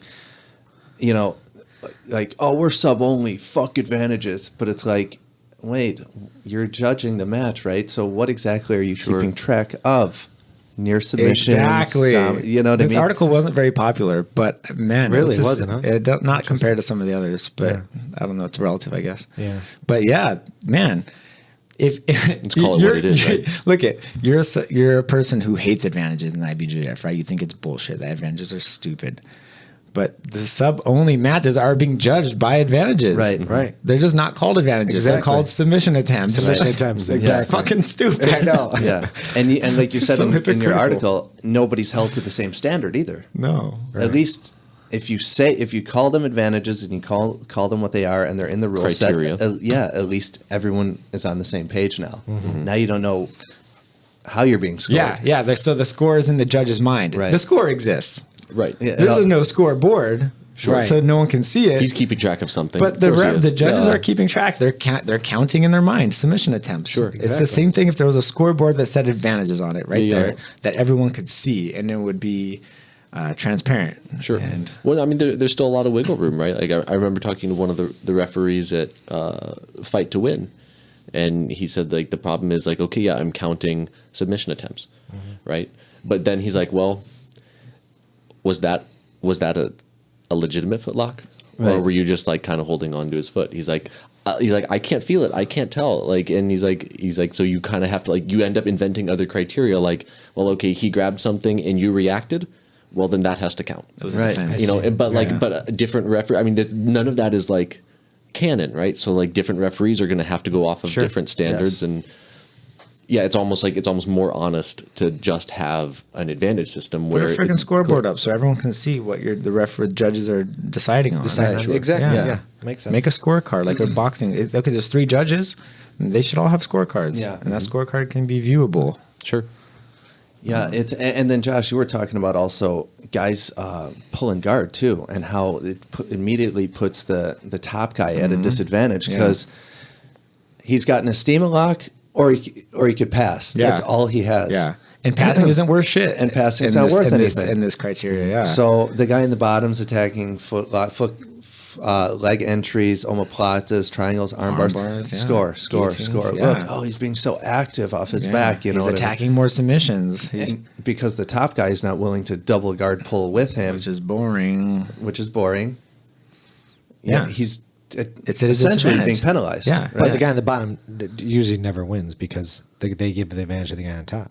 And those Not if the guy never passes the guard once. I don't know. Because think, you work so hard to pass the guard. Maybe you do pass the guard.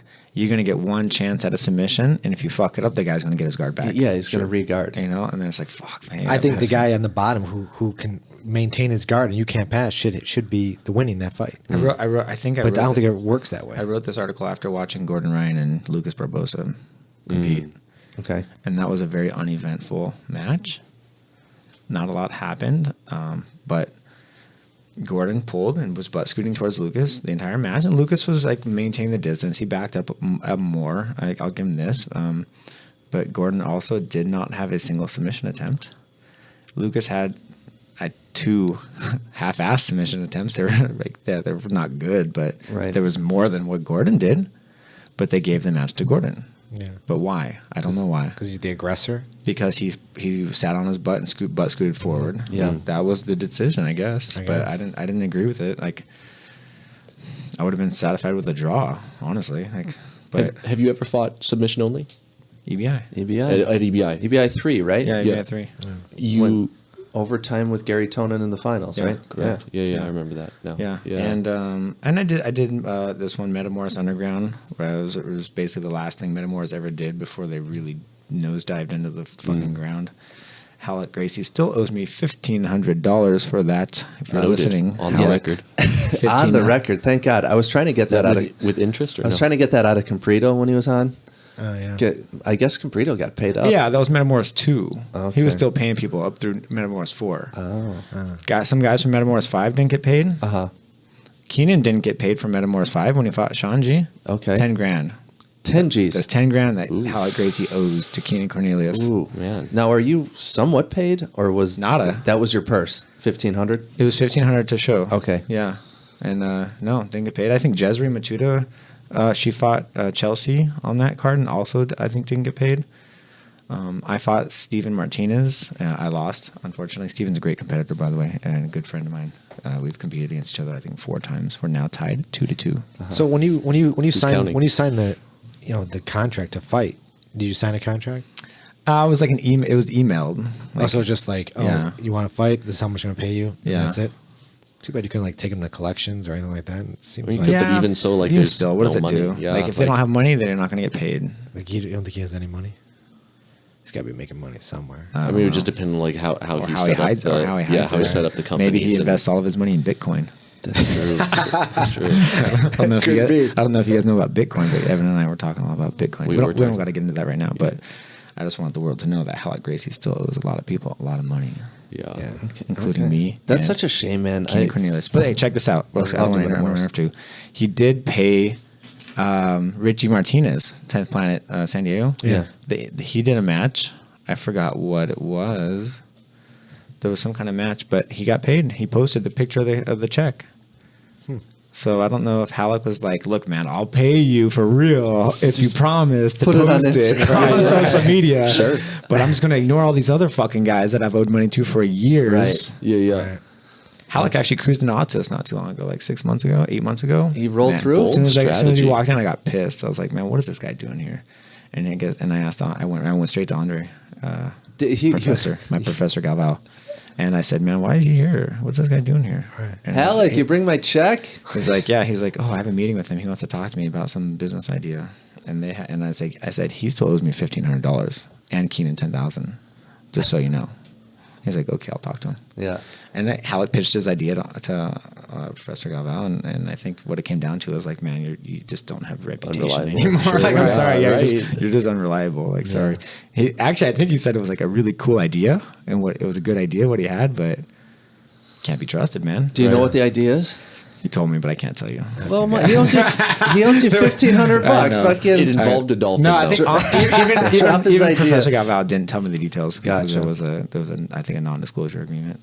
Oh, he had people sign agreements. Yeah, because that means something to him, right? Exactly. So fucking strange. What about like Submission Underground? Have they reached out to you? No, they have not. They haven't. You do any cross training with Boogie out in San Diego? No, No. He doesn't stop in. I wish he would. Yeah. They always talk about it when we see each other. We're like, "Hey, yeah, we'll train together sometime. Come on by. No, you come on by. No, you come on by."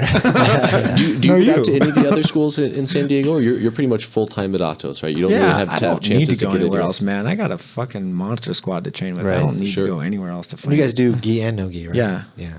Yeah, I have my hands full with my teammates. I don't need to go anywhere else. But when you're on But the road you're traveling, you're not forbidden from going anywhere else. You could go No. train at a different gym if you No, felt like and it. some of the guys do. Like there's like some open mats around town on Sundays. Like Atos is closed on Sundays, and there's some places around town that have open mat on Sunday, and some guys like to go to those. And that's cool, no problem. I think San Diego is a very friendly jiu-jitsu environment. A lot of the Victory guys always come over to Atos, especially during ADCC to cross train. There's some no-gi. The Victory guys are super cool. We got a really good relationship with them. The one-handed bandit, Jeff Real, you know him? You guys know him? I've seen him on EBI. Yeah, I just had an MMA fight. Yeah, he was on EBI. Yeah, he comes by all the time, man. A super cool guy. Cool. Great training. Man, he's got a rear naked choke that will fuck you up. Really? Dean Lister crews in sometimes. Yeah. There's some guys that from all over that come by. Yeah, like it's a very healthy jiu-jitsu environment, I think. So, what do you think of the butt scooting in jiu-jitsu, Josh? had a really good idea one time about it, and I forgot. That's a hell of a story. Nah, me and my man. friend Chad were talking about it on a drive up to a tournament one time, and he is like, man, he's like, he was like, he had a good idea. It was like, he's like, the guard puller should get penalized for pulling guard, but if he's able to sweep the guy with it, it's like you get penalized 2 points for pulling the guard, but if you get a sweep, you get 4 points. Right. You know, you get your 2 back plus As long 2. as you plus do 2. something. I see. Yeah, it's like super incentive to do something and not stay on your butt. Right. Or get a submission. Sure. Which I thought was a super that's interesting. cool. It was That's super cool. interesting idea, but even in the submission only game, you can't really penalize someone on points, but there could still be a penalty, right? Like, Could be. call it a tiebreaker penalty. Like, it's not a point, or The guy gets to slap you once. there's a penalty or something. I don't know. Like, Well, Comprito had he said that he didn't understand why everything is 3-second hold in IBJJF except the takedown. Like you just take the guy down, you automatically get those points, but you don't have to sit there and hold him for that 3 seconds after the takedown. Sure. I thought that was kind of interesting that they pushed that back. is that true though? Yeah. If you take someone down and their butt hits the mat and they bounce back up to their knees and then get back to their feet, is that a takedown? I don't know. I think it used to be. Is it Because we were used to- talking about like how he was involved in some of Right, the yeah. rules that were changed. I So think right that now was it's one. 3 seconds. You got to hold the guy down. Yeah. Or you can't just double leg take and then No, it gets you gotta back hold up. Nah, if their butt bounces off the mat, it's an advantage. It's just an advantage then. Yeah. Oh, okay, good. Yeah. I mean, what about takedowns where you land right into side control? I mean, 2 points? Yeah. I know. Like, I'm not saying they should be worth 5. I'm not saying you should get the takedown and the guard pass, but Yeah. don't you think it should be worth 3 maybe or so? You know, Something a little bonus, huh? A little 2 bonus. and an advantage For or super something. Yeah. Sure. I can get on board with that. Yeah, I'd be okay with that. Yeah. I mean, like judo will score like basically like different amounts of points, whether it's a really good throw or Right. a partial throw or whatever. Exactly. Like They're supposed to- Riley Bodycomb said, like after the throw, if you say to yourself, "Wow, I'm really glad that wasn't on concrete," it should be worth more. You know? If that was on concrete, I would be dead. Right. Didn't you want to bring stand-ups into Yeah, jiu-jitsu? I said that if it's boring, like for example, and in that same article that I wrote about, I referenced Tom DeBlas's match with Rico Rodriguez, and Yeah. Tom DeBlas would pull guard, and if Rico didn't engage, Tom jumped back up, ran into Rico's face, got a hold of him, and then sat back down. Right. Which is something I like about IBJJF also is you can't pull without a grip. Right. Yeah. Kind of forces you to engage. Yeah.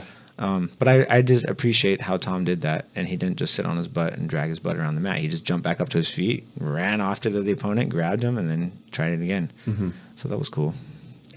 But you had some idea about like if it happens 3 times, you gotta stand them up or something, and then there's no more guard pulls for the rest of the. Like you only get a certain amount of guard. Limiting their guard pulls or limiting the time. Like, look, what's the goal? The goal is to make this entertaining for the spectators, right? So Yeah. that the sport will grow and the event will grow or whatever. So make it entertaining. Stand the motherfuckers up. Right. Like if nothing's, if 3 minutes goes by and nothing's happening, you still got one guy on his butt and one guy backing up. Well, Stand a 'em up. lot of people just have a problem with the guard pull in general because they think that, there's like jiu-jitsu is like its roots are engage the person. I mean, it's standing and then get them to the ground and then submit them on the ground. But the whole stand-up is being, the judo and the wrestling is kind of being thrown out because guys are just pulling and pulling and double pulling. And I mean, to an extent, I think it's a question of like how are you defining what the problem is that we're solving, right? Like if the problem is like, how do I most efficiently make sure that I'm no longer threatened by this other person, whether that's through submission or positional dominance or whatever. In certain cases, it may be much more efficient to pull guard, sweep, or pull guard and submit than it would be to take this person down because of various body attributes or skill sets. It is efficient. It is very efficient. And so, Yeah. like, I think some of it depends, on okay, well, like, how are we defining what the problem of jiu-jitsu is here, right? And to an extent, I think a lot of people who are upset about butt scooting, I think, also need to like remember that it takes 2 to tango there, right? Like, if one person sits down and the other person doesn't want to engage, whether because the person's got a really phenomenal guard, right, or just because you're trying to make a point about butt scooting, or whatever it is that's in between those 2 ends of the spectrum, like both people do have to engage, right? And there are situations all over the place in jiu-jitsu where I think we force a person to make a bad decision, right? We can put you in a position where you have to wade through two bad options, right? Josh and I were talking about this the other day. He had me in a position while we were training where, like, really I didn't have a good option for how to move forward. Either option, whether I went left or whether I went right, I was going to walk into a dangerous submission, right? And, to an extent, guard pulling is the same way, where it's like saying, like, yeah, like, I acted first, so I put you in a position where now you're at a disadvantage. Right. And, like, that's super frustrating, and it definitely gets super boring in a lot of cases because people aren't engaging. But I think from a strategy standpoint, it's not, I don't think there's anything inherently wrong with it. Because what you're really saying is like, well, I acted first. Yeah. You couldn't stop me from doing this, so I did it. Right. And that's what most of the rest of jiu-jitsu is. And in no other case do we say like, well, it's super boring to just take the back and stay there. Yeah.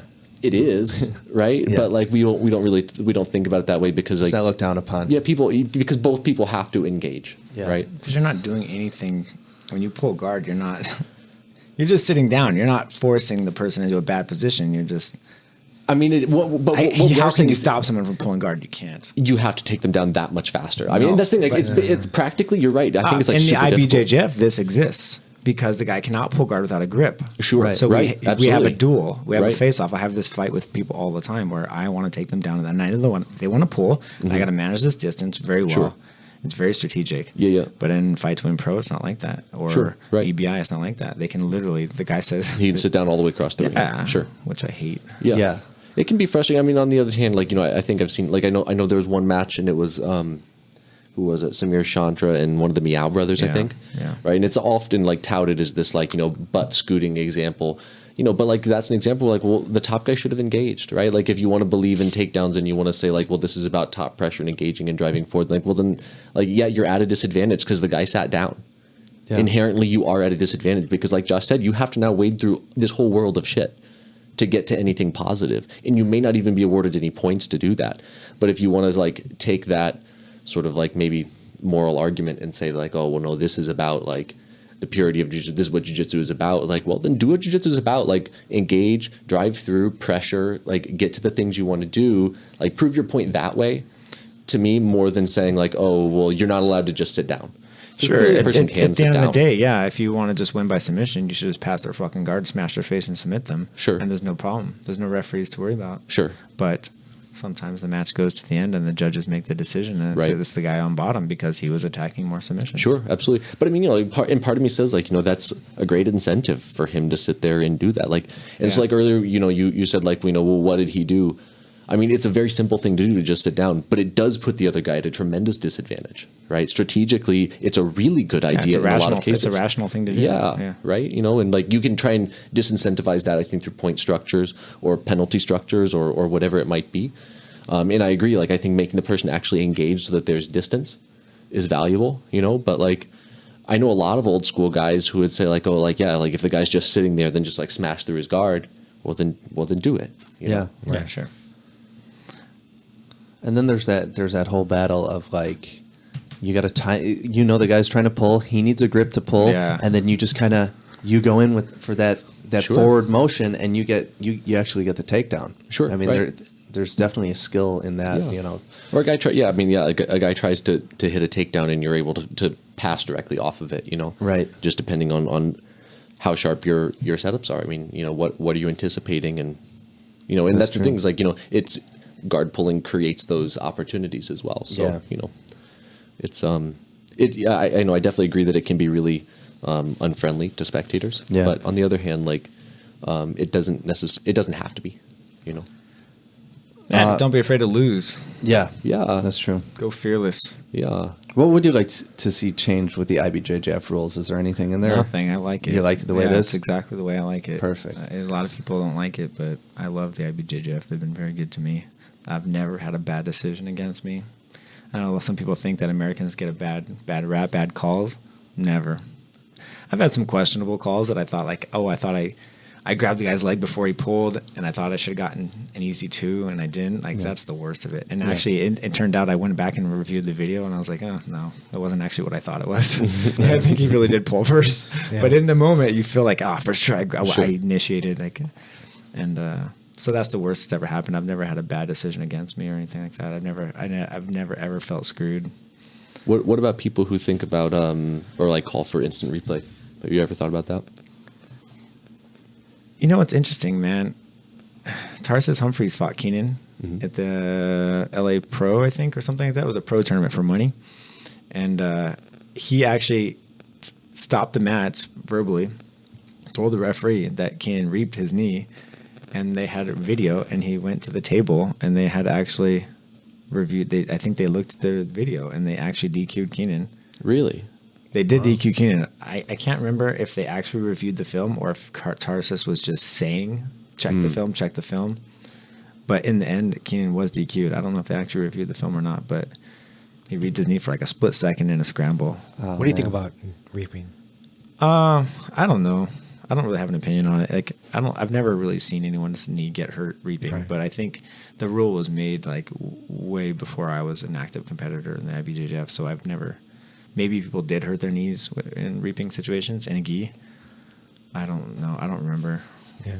I don't care either. I mean, I don't mind reaping the no gi. Right now we train with reaps and heel hooks. So You do? yeah, and not in a gi, no gi. Right, Just because right. it's for 80cc. Right, right. I don't really have an opinion on it. I think whatever the rules are, I'll play by the rules. Like I don't care. Yeah. You know. Yeah, it makes sense. There are. I went to a rules meeting for the IBJJF, and I definitely learned a lot, man. You can reap the knee as long as you're not holding the foot that you're reaping. So imagine if I'm reaping over your left leg, All right. and I'm not holding your ankle of that same leg. I'm not trying to do anything to it. I'm Sure. just my legs are just crossed over Sure, in a you reaping just- position, but right. I'm grabbing the other ankle. Sure. For example, that's okay. It's not a reap. So I can basically close a triangle on, reap across, close it, and basically be in like a honey hole. I don't know what that is. That's a 10th planet thing. Sorry, man. I thought you trained a little 10th planet. No, I do my moves. Misconception about I've Josh. I've never trained with 10th planet. I need everyone to know that. I've been twistering people since I did it in 1998 in high school wrestling. Really? That's where I learned how to twister people in Nice. high school wrestling. Nice. I don't do 10th planet jiu-jitsu. So what does Danaher call it? Inside Senkaku. Inside Senkaku. Oh, why didn't you just say that? Sorry. That's probably like the real. That's the real name for it. That's the huh? real name for it. Yeah. I think Senkaku translates to honey hole. Yeah. So in that position there, as long as I'm not touching this leg, but I can go for cross ankle breaker. Would Yeah. that be considered fine Yeah. then? No, you're good with there. You're good Okay. there. Yeah. Interesting. Yeah. Josh, I've heard actually Professor Galvao has said that like this is one of the few sports where competitors at the top level generally like frequently don't understand the rules. When did you feel like you actually, or do you feel like you really have a solid understanding of the IBJJF rule set? I have a very good understanding of the IBJJF rule set, more than most people. Because you didn't compete at IBJJF tournaments in lower belts. When did you feel like you actually understood it? After the rules meeting. A month ago? A few months ago. Because they had the San Diego, IBJJF San Diego Open, and they always do a rules meeting or a rules seminar, is what it's called, in the city that they're hosting a tournament, and anyone can go to it. Mm-hmm. And they hosted it at Atos. So I was like, man, I only live 1 mile away from Yeah. So I was like, I didn't want to do it, but then Lucas talked me into it. He's like, come on, it's like 4 hours. Jeez. He's like, come on, just come. It's going to be interesting. Like, I was like, fuck, I don't want to waste 4 hours of my life doing this. So you get a certificate then, right? Yeah, I have a certificate. And then what can you do with that? Is that like one step closer to like I can possibly be referee, yeah. Oh, you can referee. Yeah, Oh, I think okay. so. I think I would have to go to one more maybe. Okay. But yeah, it was the most interesting 4 hours of my life. It was super interesting. Like we just, the head referee, Gabriel, he's the one that did it, and he's like super cool guy, you know? And we fired questions at him all day, for 4 hours where he was explaining stuff, and we just fire questions at him. What if? And and he'd always give us what he thinks he would Right. do. He's like, Right. I would, in this situation, I would do this. Right. And sometimes he kind of gave you some like a stupid example to make you feel stupid. He'd be like, well, you weren't standing, so it can't be a takedown, right? And you're like, oh, yeah. kind of reality check. Like, Right. But it was interesting. Asalo and Shanji were there, Hibero. Those guys are great, like super funny, and they're just like blasting questions. So like, and Salah just could not believe some of these stupid rules. He was like, "This is ridiculous. You're telling me if I pass the guard and he turtles, and then I pull him back down to side control, I don't get 3 points?"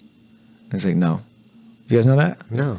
Yeah." Really? Yeah, it's the most common misconception. This is why people turtle so much. That's what it was. Because see, I was wondering why they go turtle. Because then I was like, you're giving up your back. Right. What are you doing? Yeah. But- Because if you turtle, if I pass your guard and you turtle, okay, and I'm behind you, like behind your turtle, not in front of you, but behind you, hip to hip or something, I get an advantage only, okay, because I made you turtle and I'm attacking your back. And then if I just pull you down to your side, or even if you just roll over and give me your side control, it's not a guard pass, because turtle guard is not a guard. It's a position. Wow. It's not a guard. They call it turtle guard. Tell that to Eduardo Telius. It's not a guard. See, when I'm getting my guard passed, I do come up to turtle, but I grab a leg with it. Like I'm coming up for a single. You're trying to do something with it. I'm trying to do something with it. So I don't even need to grab the leg. No, you just need to turtle. Let the guy get his advantage. It's got to like stay there for 3 seconds or something. Okay. The guy gets in his advantage, and now that everything has been reset. Imagine like there's no more guard pass. And if you just like you fall to your side and he's still in side control, there's no points for that. But you do that before he gets his advantage. No, then he gets his advantage for the back sort of back. For the kind of back take, the back attack. Making the guy turtle is considered an advantage. Right. You're making him take a submissive position. But he has to stay in that turtle position for 3 seconds. A few seconds, yeah. And then you fall to your side. He gets side control. Doesn't get the points for side control. No points because you didn't pass the guard. Zito's so happy. He loves turtle. Yeah. It's not true at all. I don't give up my back that easily. Maybe you should. Maybe now I should. Yeah. No, because I'll give up side but not back. So now it makes sense to go turtle. But of course, if the guy seatbelts you, then you're taking a risk. Right. It's a strategic risk. Right. Yeah. You're avoiding 3 points and putting yourself in danger for 4. Yeah. And a choke. Right. So, but that's Sally bro could not believe this. Yeah, He was just like, this is bullshit. This is the stupidest. What do you mean I pass his guard?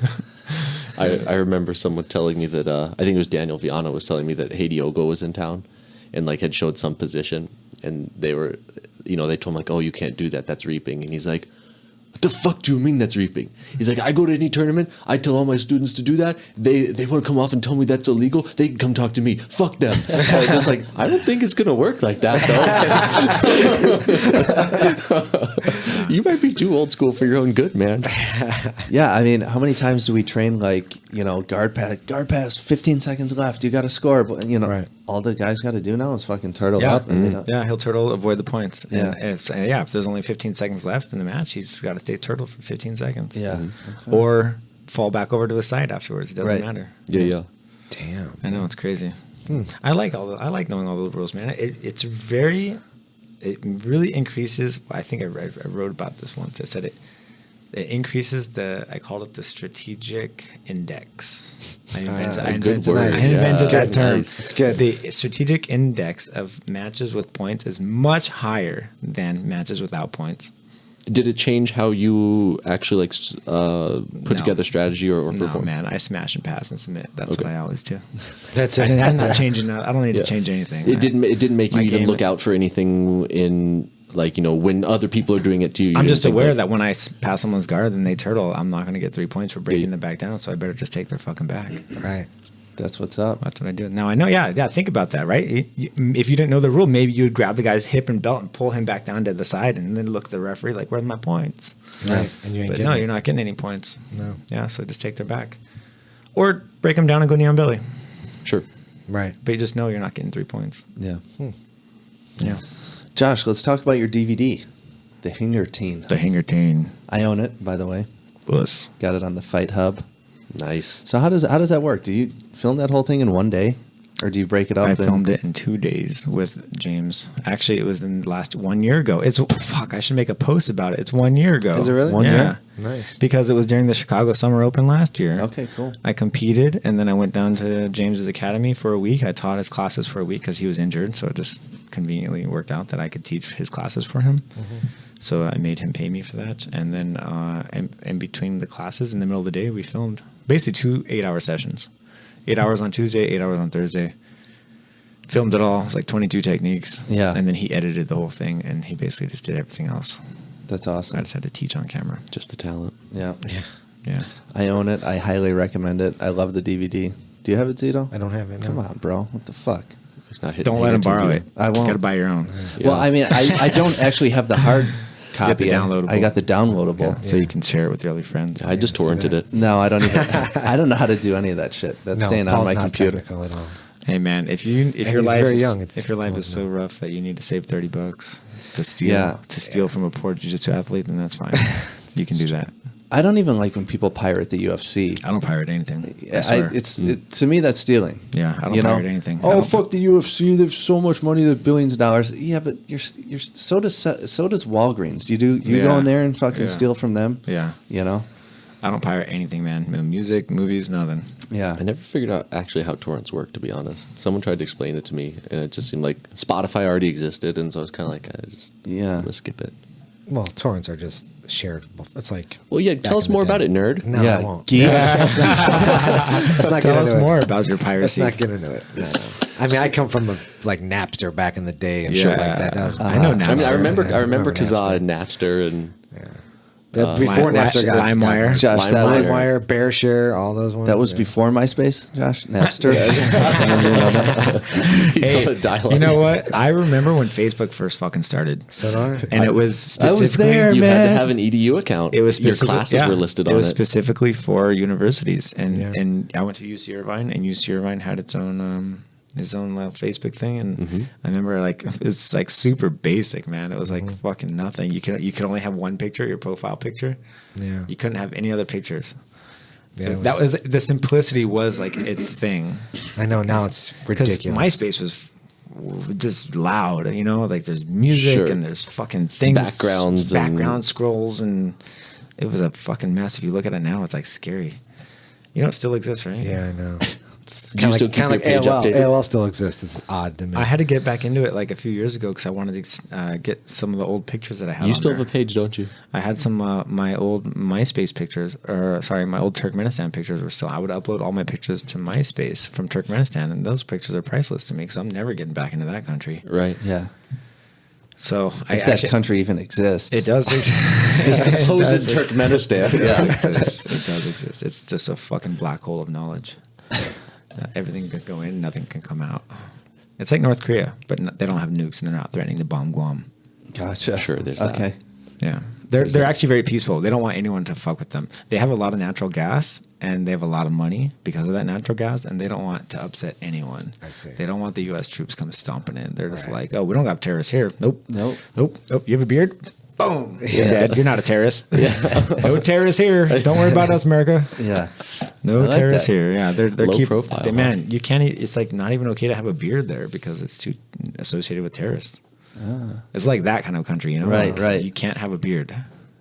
I dig it. Now they can have a beard. It's just like, but if you look too much like a Must be a terrorist, nice beard. If you Yeah. look too much like a terrorist, like you're gonna get some attention from your government.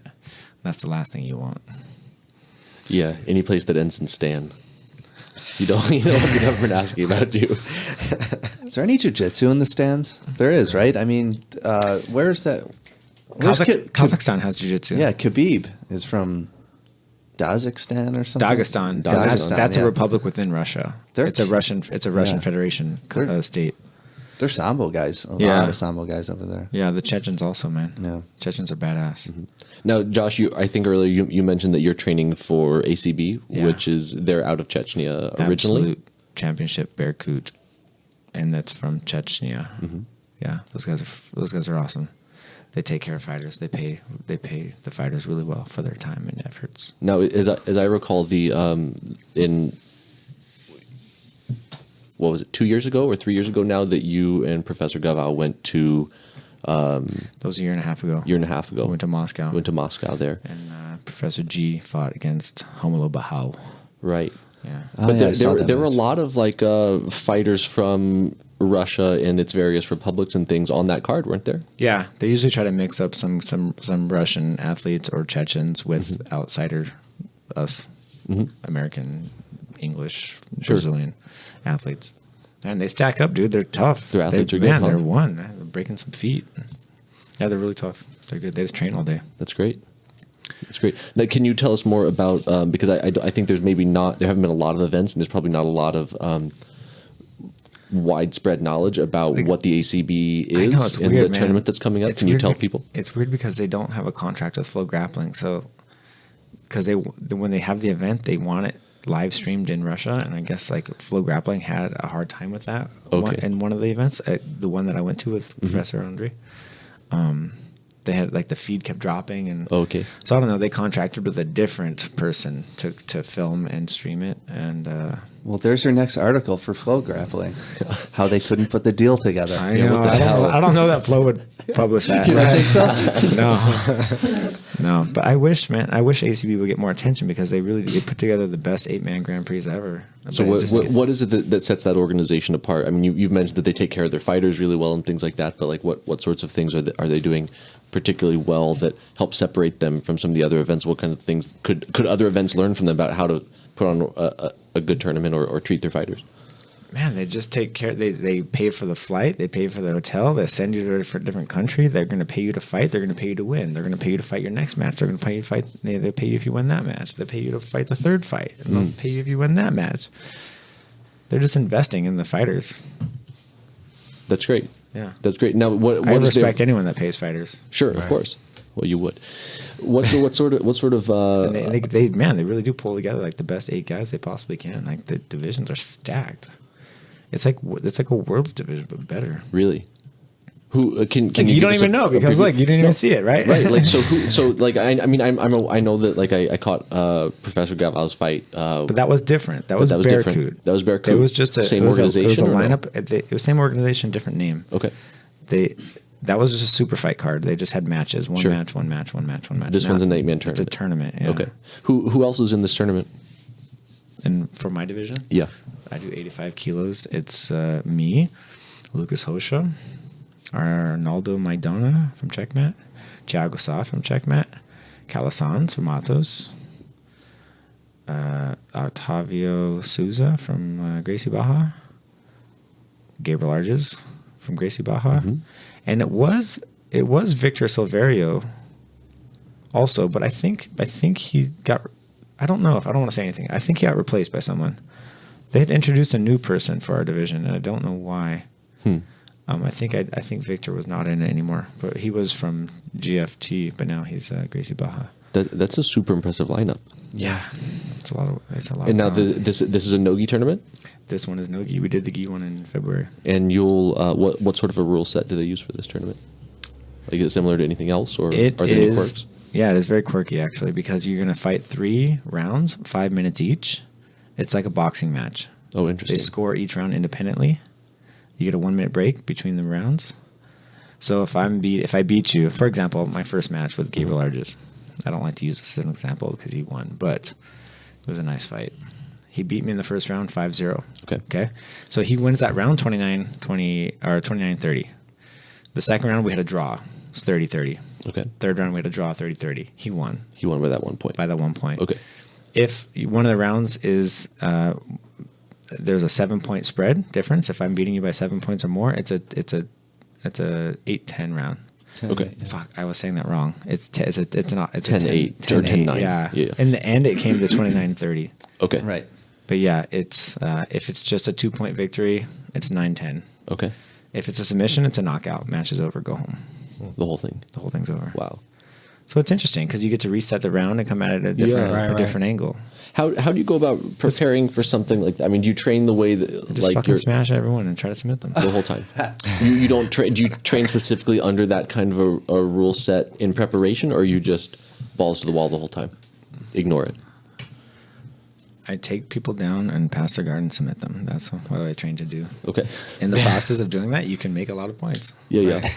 But you don't specifically train thinking about different round strategies or anything like that. Just every time. When will the goal not be to win the round? Well, sure, right. But what I'm sort of thinking about is time management or things like that. Do you train with one partner for 3 rounds or anything like that, or you just prepare like you would for any other tournament?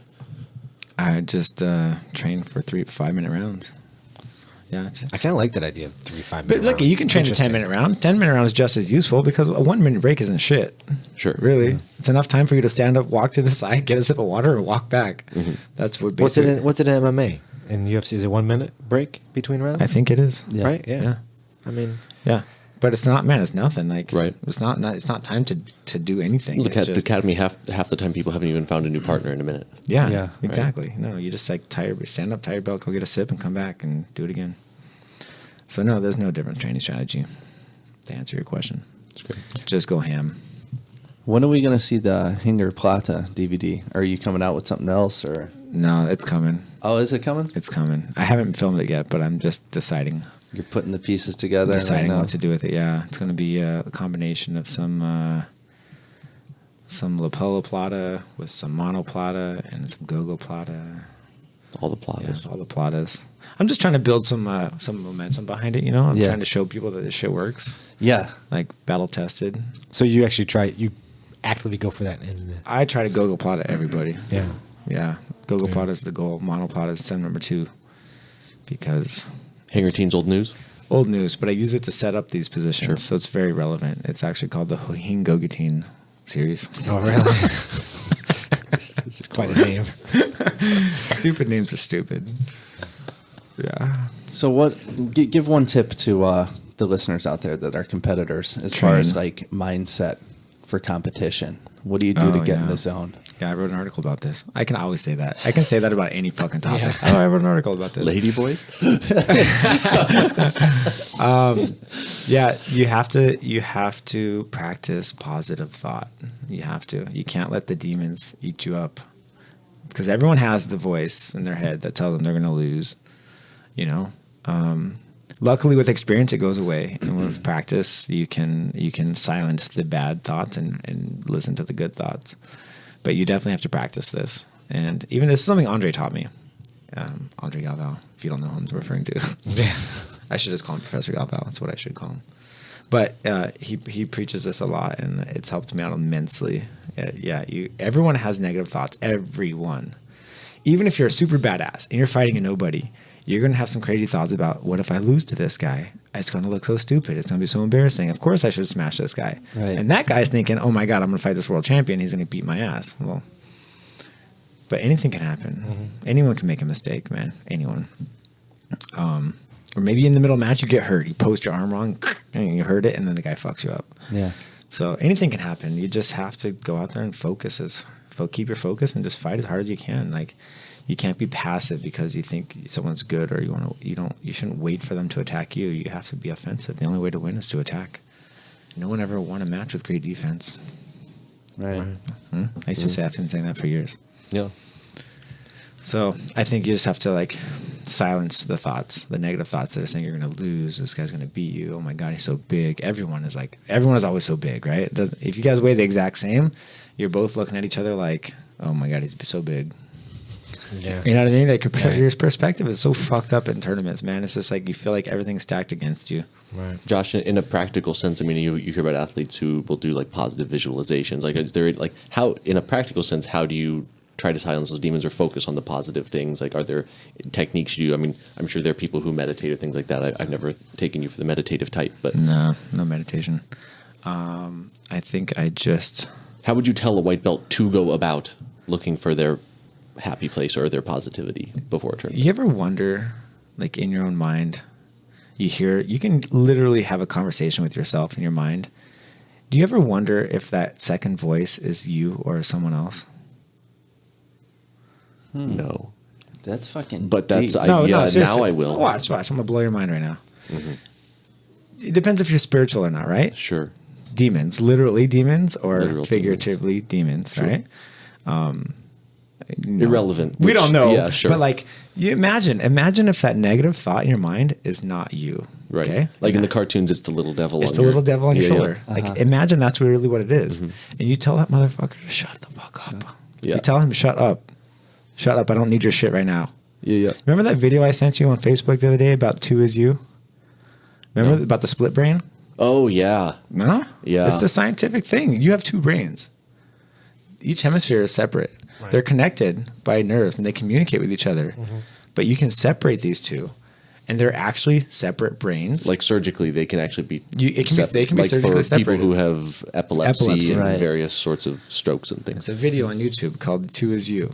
And if you separate them, they cannot communicate. They really are two different brains with two different Thought patterns. Yeah, it was really interesting. And if you blind one, so the left side controls your speech. Without the left side, you cannot talk. Okay. So that's like the dominant one, right? Right. And he controls your right side, right? Yeah. Your right hand, maybe. Right. So I always wonder that maybe this is why people are like right hand dominant, because they're, I don't know. That was just a stupid idea that I had. But the right side controls your left side of your brain, right? And that side is the side that, for example, recognizes faces. You wouldn't recognize faces without your right side of your brain.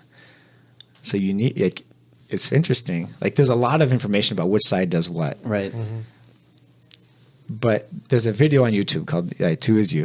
Everyone should watch it. It's fucking We'll find it and put it up on the show notes. It is mind-blowing, okay? And it just basically explains that, the right side of the brain is, the passive side who can't communicate with anyone. Uh-huh.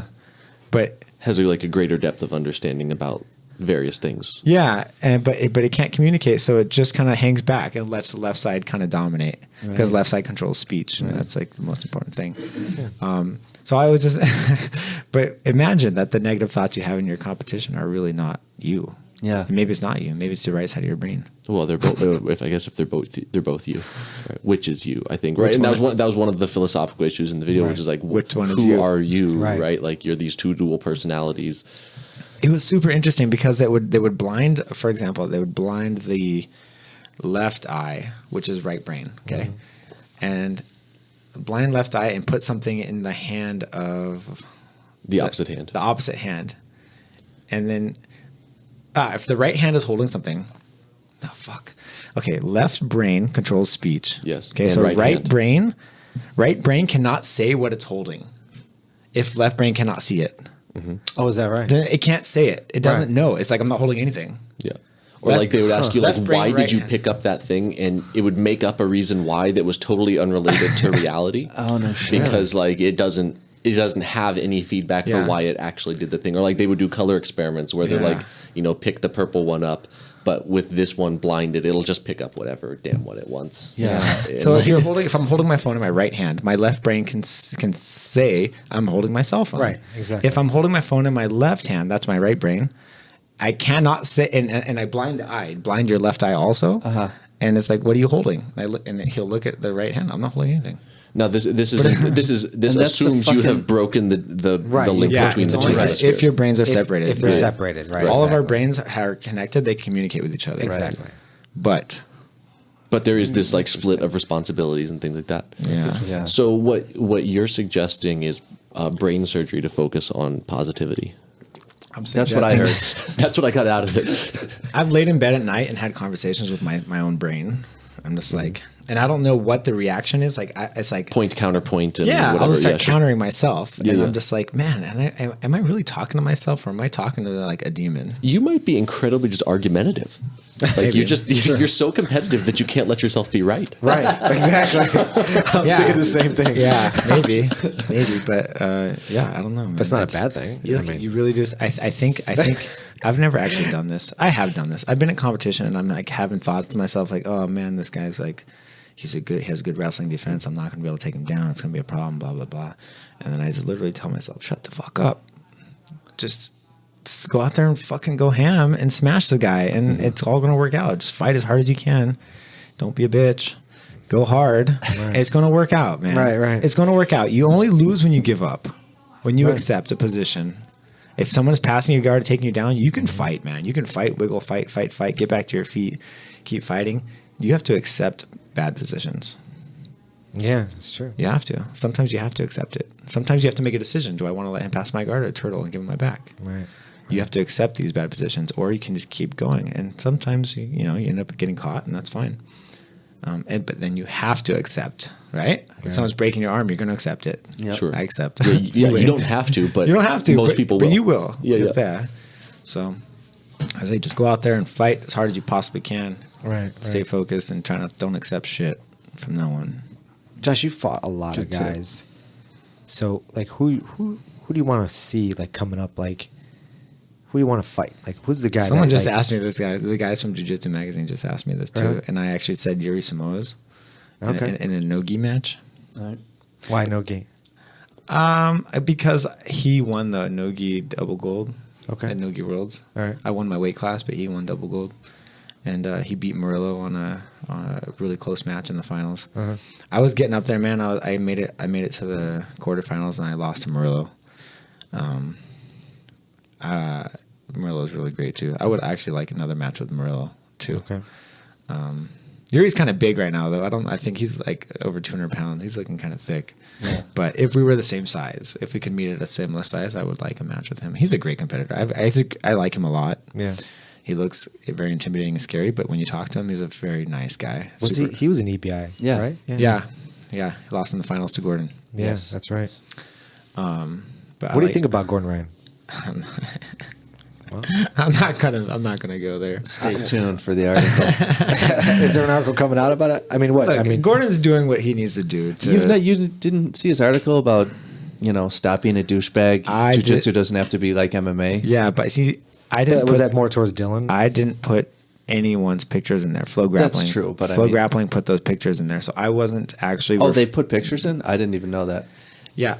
Did you read the article? I did, but I can't recall that. I remember. I the didn't title. name anyone in that article. Okay? Okay. I wrote generally speaking. I did not name anyone. Who else are you going to put in there? Obviously, it's going to be Gordon and Dylan. I mean, People are allowed to make their own assumptions about Sure. who I'm talking Of about. course. I didn't name anyone, but Flow Grappling. Once I sent them a Word document. Mm-hmm. They put their own photos in, and they put they make their own title. I don't make the title. Mm-hmm. They choose all the photos, and they chose to put photos of Dylan and Gordon and Gary. I don't know why Gary was in there. I don't know why Gary's Gary's in there. Gary's Yeah. a nice guy. did you hit them up and be like, what the fuck? It looks like No, No. I don't care. You don't give a shit. No, like I didn't name anyone, man. Right. I didn't name any names. I just wrote my opinion about it. And Flow Grappling, they like to make it a little more spicy than I intended. Do they actually write your word for word, or they re-edit that as They well? just correct grammar errors. Yeah, of course. Yeah, that's it. They'll correct some grammar errors, and but the words are all mine, and the pictures are all theirs. I see. So And the title's theirs. and the title is what there's Right. theirs too. Sometimes I don't like the pictures that they choose, but I mean, that's all a fairly typical editorial structure. Yeah, Of course. Sure. Yeah, makes That's- sense. It's not common. sure. But There's a lot of advertisements on Flow lately. Like a lot of. Like I've got there's- an ad blocker. that means they're Yeah. doing well. Is that what it means? I think so. It's becoming more and more annoying. Yeah. Every time I'm like playing a video, it's like I watch this 30-second ad Yeah. or whatever. I know. But I mean, I just hope their Business. streaming gets a little bit better, because when you start logging in, it just when it freezes or cuts out, it's kind of It sucks. But I mean, I will say, like, they take a lot of shit for that, and I've seen a lot of other organizations, like Fight to Win sometimes takes shit. I mean, through Flow Grappling and whatnot. Yeah. But like, ultimately, like, remember, like, it hasn't been that long ago that we couldn't see any of those tournaments, right? We Yeah. have no access, like. So I love Flow Grappling. Yeah. It's So do easy I. to forget about, like, we've gotten really comfortable with them really fast, and so we start complaining about the things they're not doing, and Right. we're ignoring the fact that, like, they're doing an incredible They're amount of killing it. service for grapplers Yeah. and fans. Yeah. Well, I just think that when you look at the technology that's out there, like Hulu, the Netflix, all these like sub little apps, UFC Fight Pass. Sure. I like to see Flow there. Less website based, collection, and more app based, where it's like that Netflix, how it's set up. I like to see them go there. They'll- Where you Yep, can they'll just get look, there. you can look stuff up easily. Yeah, it's more of a catalog display. They are getting there. They just started this year, I think, or maybe this year in January. They started. They do their best to tag the name of the fighter in each match. Sure. When they originally, like 2 or 3 years ago, what they would do is they would film mats in 1 hour blocks. And if you just knew what mat you were on at what time, you'd have to go find the hour, like mat 7 from 2 p.m. to 3 p.m. And you have to watch the whole hour to find your match. Yeah. They've gotten much better about it. Now they're able to chop up matches individually, tag the fighter so you can search. Right. That's good. They're getting there. Yeah, they're they'll working get there. on it. They're working Yeah. on it. Yeah. Yeah. But sometimes, like, what's upsetting me a couple times is like my match will start, and the guy who's in charge of that laptop or that mat didn't type in the names quick enough, and he misses the first 30 seconds of the match, and that's usually when I get my takedown. and I missed it. They missed my takedown because they were too busy putting the input of the fighters. Right. Yeah. Hey man, from now on, before you step on the mat, you got to go over there and Like, yo, you ready? Hey, Camera get guy, in now. Camera Get guy, in. you ready? I'm You not ready? stepping out there Because until I'm gonna it's in take this there. guy down in 10 seconds. Right. You better be fucking ready. That's That's what I always try to do. I try to take him down like right at the beginning. Yeah. Yeah. Dude, hopefully I the Berg is remember watching you at the Spring Open. This isn't life. Okay. Just, yeah, takedown. Did you break that one dude's nose last Who? the spring? I don't know. You had like a nasty rear naked face It's a crank face on a crank. dude. Oh yeah, Jan. Yeah. No, it's Pika Pal. Yeah. No, it was across his mouth. Oh, was it? Because I remember after he just like kept. Can you do? Did the whole? The So nose. I was Yeah. nervous because that was my first IBJJF. This past one, I was a little nervous to do face cranks. Yeah. No, it's cool. It's okay. cool. It's not a way to make a friend, but it's But totally we're competing legal. because Yeah. I had a rear naked choke on the guy. Yeah. And I literally, because I remember I didn't go to the rules meeting or anything, but I remember saying, "Oh, no face or you can't something Neck cranks are illegal. neck cranks." Yeah, as a submission, but As a you submission. can crank their face sideways. It's Okay. weird. Yeah, it's kind of a blurry area. Yeah, There's it no is. rule that says you have to be good at anything in jiu-jitsu, right? So like you can put in a bad choke and that's totally legal. Right. And so you can say like, well, it's like, I'm trying to rear naked choke him. It just happens that his face is in the way, Right. And Yeah. and at the same time, right? There's like, look, like it's a bad defense. Like I remember having that discussion with Josh and like it was when we were in Indiana when he was in grad school. Yeah. And I remember like we had this discussion about like cranking on the face and he's like, well, I don't know who told him to tuck their chin, who told him that was a good defense, but it's not. Clearly, you're going to break your face and still get choked, right? If you think that's a good defense, then try it. But like, I'm going to keep doing my thing because that's not my problem. Right. And I was like, yeah, that's practical. That's a Yeah. very practical way to Yeah. look at it. At the Summer Open last year, I had a rear naked choke on someone in the finals, and his mouth was open, and my forearm was in his mouth. And I didn't give a fuck. I just squeezed it as hard as I could because he was tough, man. I got on his back real quick, and I was like, I'm not gonna give this guy 2 Dude, seconds. you curb stomped him with your forearm. Yeah. I had teeth marks in my forearm after the match. I came over after the match. Did he tap? Yeah, he tapped. Yeah.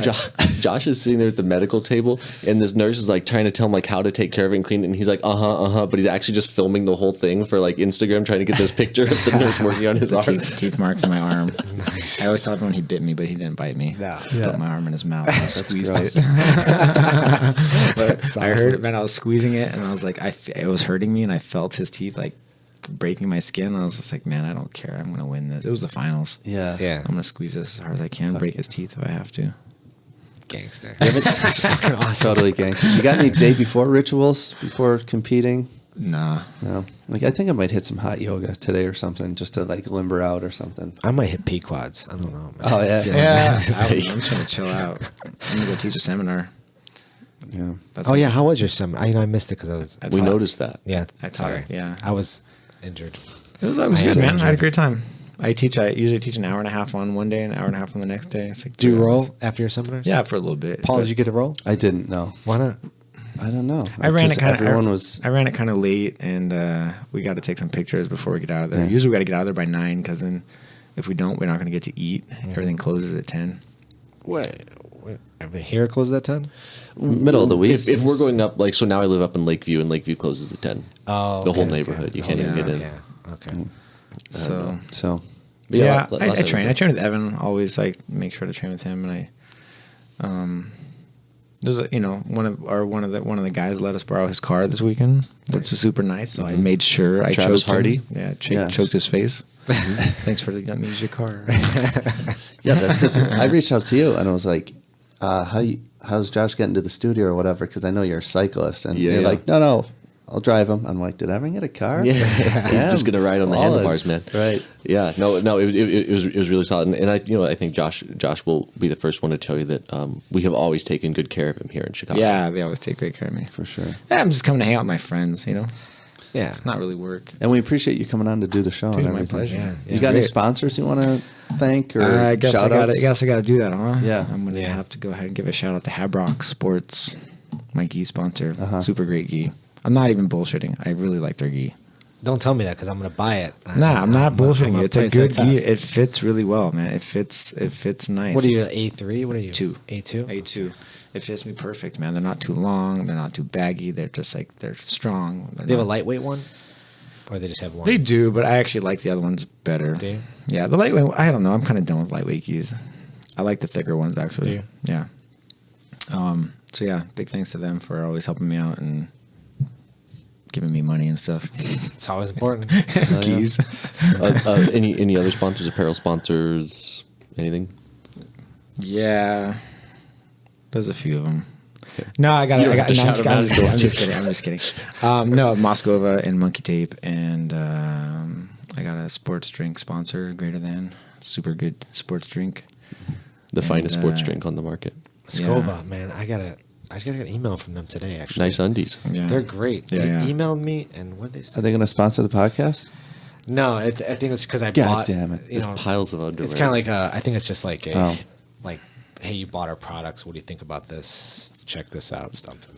Anything else, Josh? I think I'm rocking some Architects performance apparel today. So yeah, they're pretty cool. They're like my latest agreement, and they're super cool. Nice clothes, nice workout clothes. They kind of do some CrossFit stuff. Nice. They're kind of new to jiu-jitsu, but And you the know. fighthub.com for the Hinger team. oh, yeah, that's cool too. I guess if you want to support James, but Oh, you can really? also go to hingerbjj.com. Buy it direct from the source. You guys don't have a thing going on No, there? we do. Oh, okay. Yeah, we do. He's just an ultra competitive asshole. Has to outsell the guy Yeah. who built the DVD in the Yeah. right place. So James, yeah, he's in. He sends me a check every month. But, Okay. he takes his own little cut for his editing work and his website and all that nonsense. Right. But I have physical DVDs that I sell. Okay. And he has the physical DVDs and the downloadable version, which you have. Right. But there's nothing wrong with buying Athlete Direct. Yeah. HingerBJJ.com. HingerBJJ.com. Yeah, yeah. It's just a very stupid, simple website, and I just because I have like my own box of DVDs that I ship, and I have my T-shirts on there, Hinger Team T-shirts. Cool. I should have brought one for you guys. I'm Finest sorry. T-shirt on Yeah, the man, market. what's up? I'm sorry. I only brought a couple, and I didn't plan ahead for this podcast. It's all good, man. Appreciate you being here. Hey, Yeah. thank you. Yeah. Evan, Thanks you got for, anything? No, Don't thank hit- you guys. Don't hit cyclists. Please. Big thanks to Please. Daniel Fiona for letting me teach at his academy this weekend and putting me up for the fourth time. Fourth time he let me come out and teach here. So You're an institution now. yeah, it's nice. I appreciate the support. Cool. Yeah. Awesome. Well, thanks for coming out, guys. Thanks, guys. Thank See ya. you. Bye. Hey, guys, thanks for tuning in. Please be sure to... Hey, guys, thanks for tuning in. You could follow us at... Oh, shit. I'm too lively now. This should be the commercial, though. Where we're just... Hey, everybody, thanks for tuning in. For more information about Grappler Union Podcast, you could visit us at our website at grapplerunion.com. You can follow us on Instagram at Grappler Union. Please be sure to like us on our Facebook page. What? It's like us on Instagram. Follow us on Facebook. No. No, I had it right. Hey, everybody, thanks for tuning in. For more information about Grappler Union Podcast, you could visit us at our website at grapplerunion.com. You can follow us on Instagram at Grappler Union. Please like us on Facebook. Be sure to subscribe on iTunes. And all of our episodes are available on our YouTube channel. Say what? Be sure to subscribe. Yeah, subscribe to all that shit. You got to do another take, right? This episode of the Grappler Union Podcast is brought to you by BJJTees. Go to bjjtees.com, enter the promo code Grappler Union, and save 10% off all your jiu-jitsu apparel. Go to bjjtees.com today.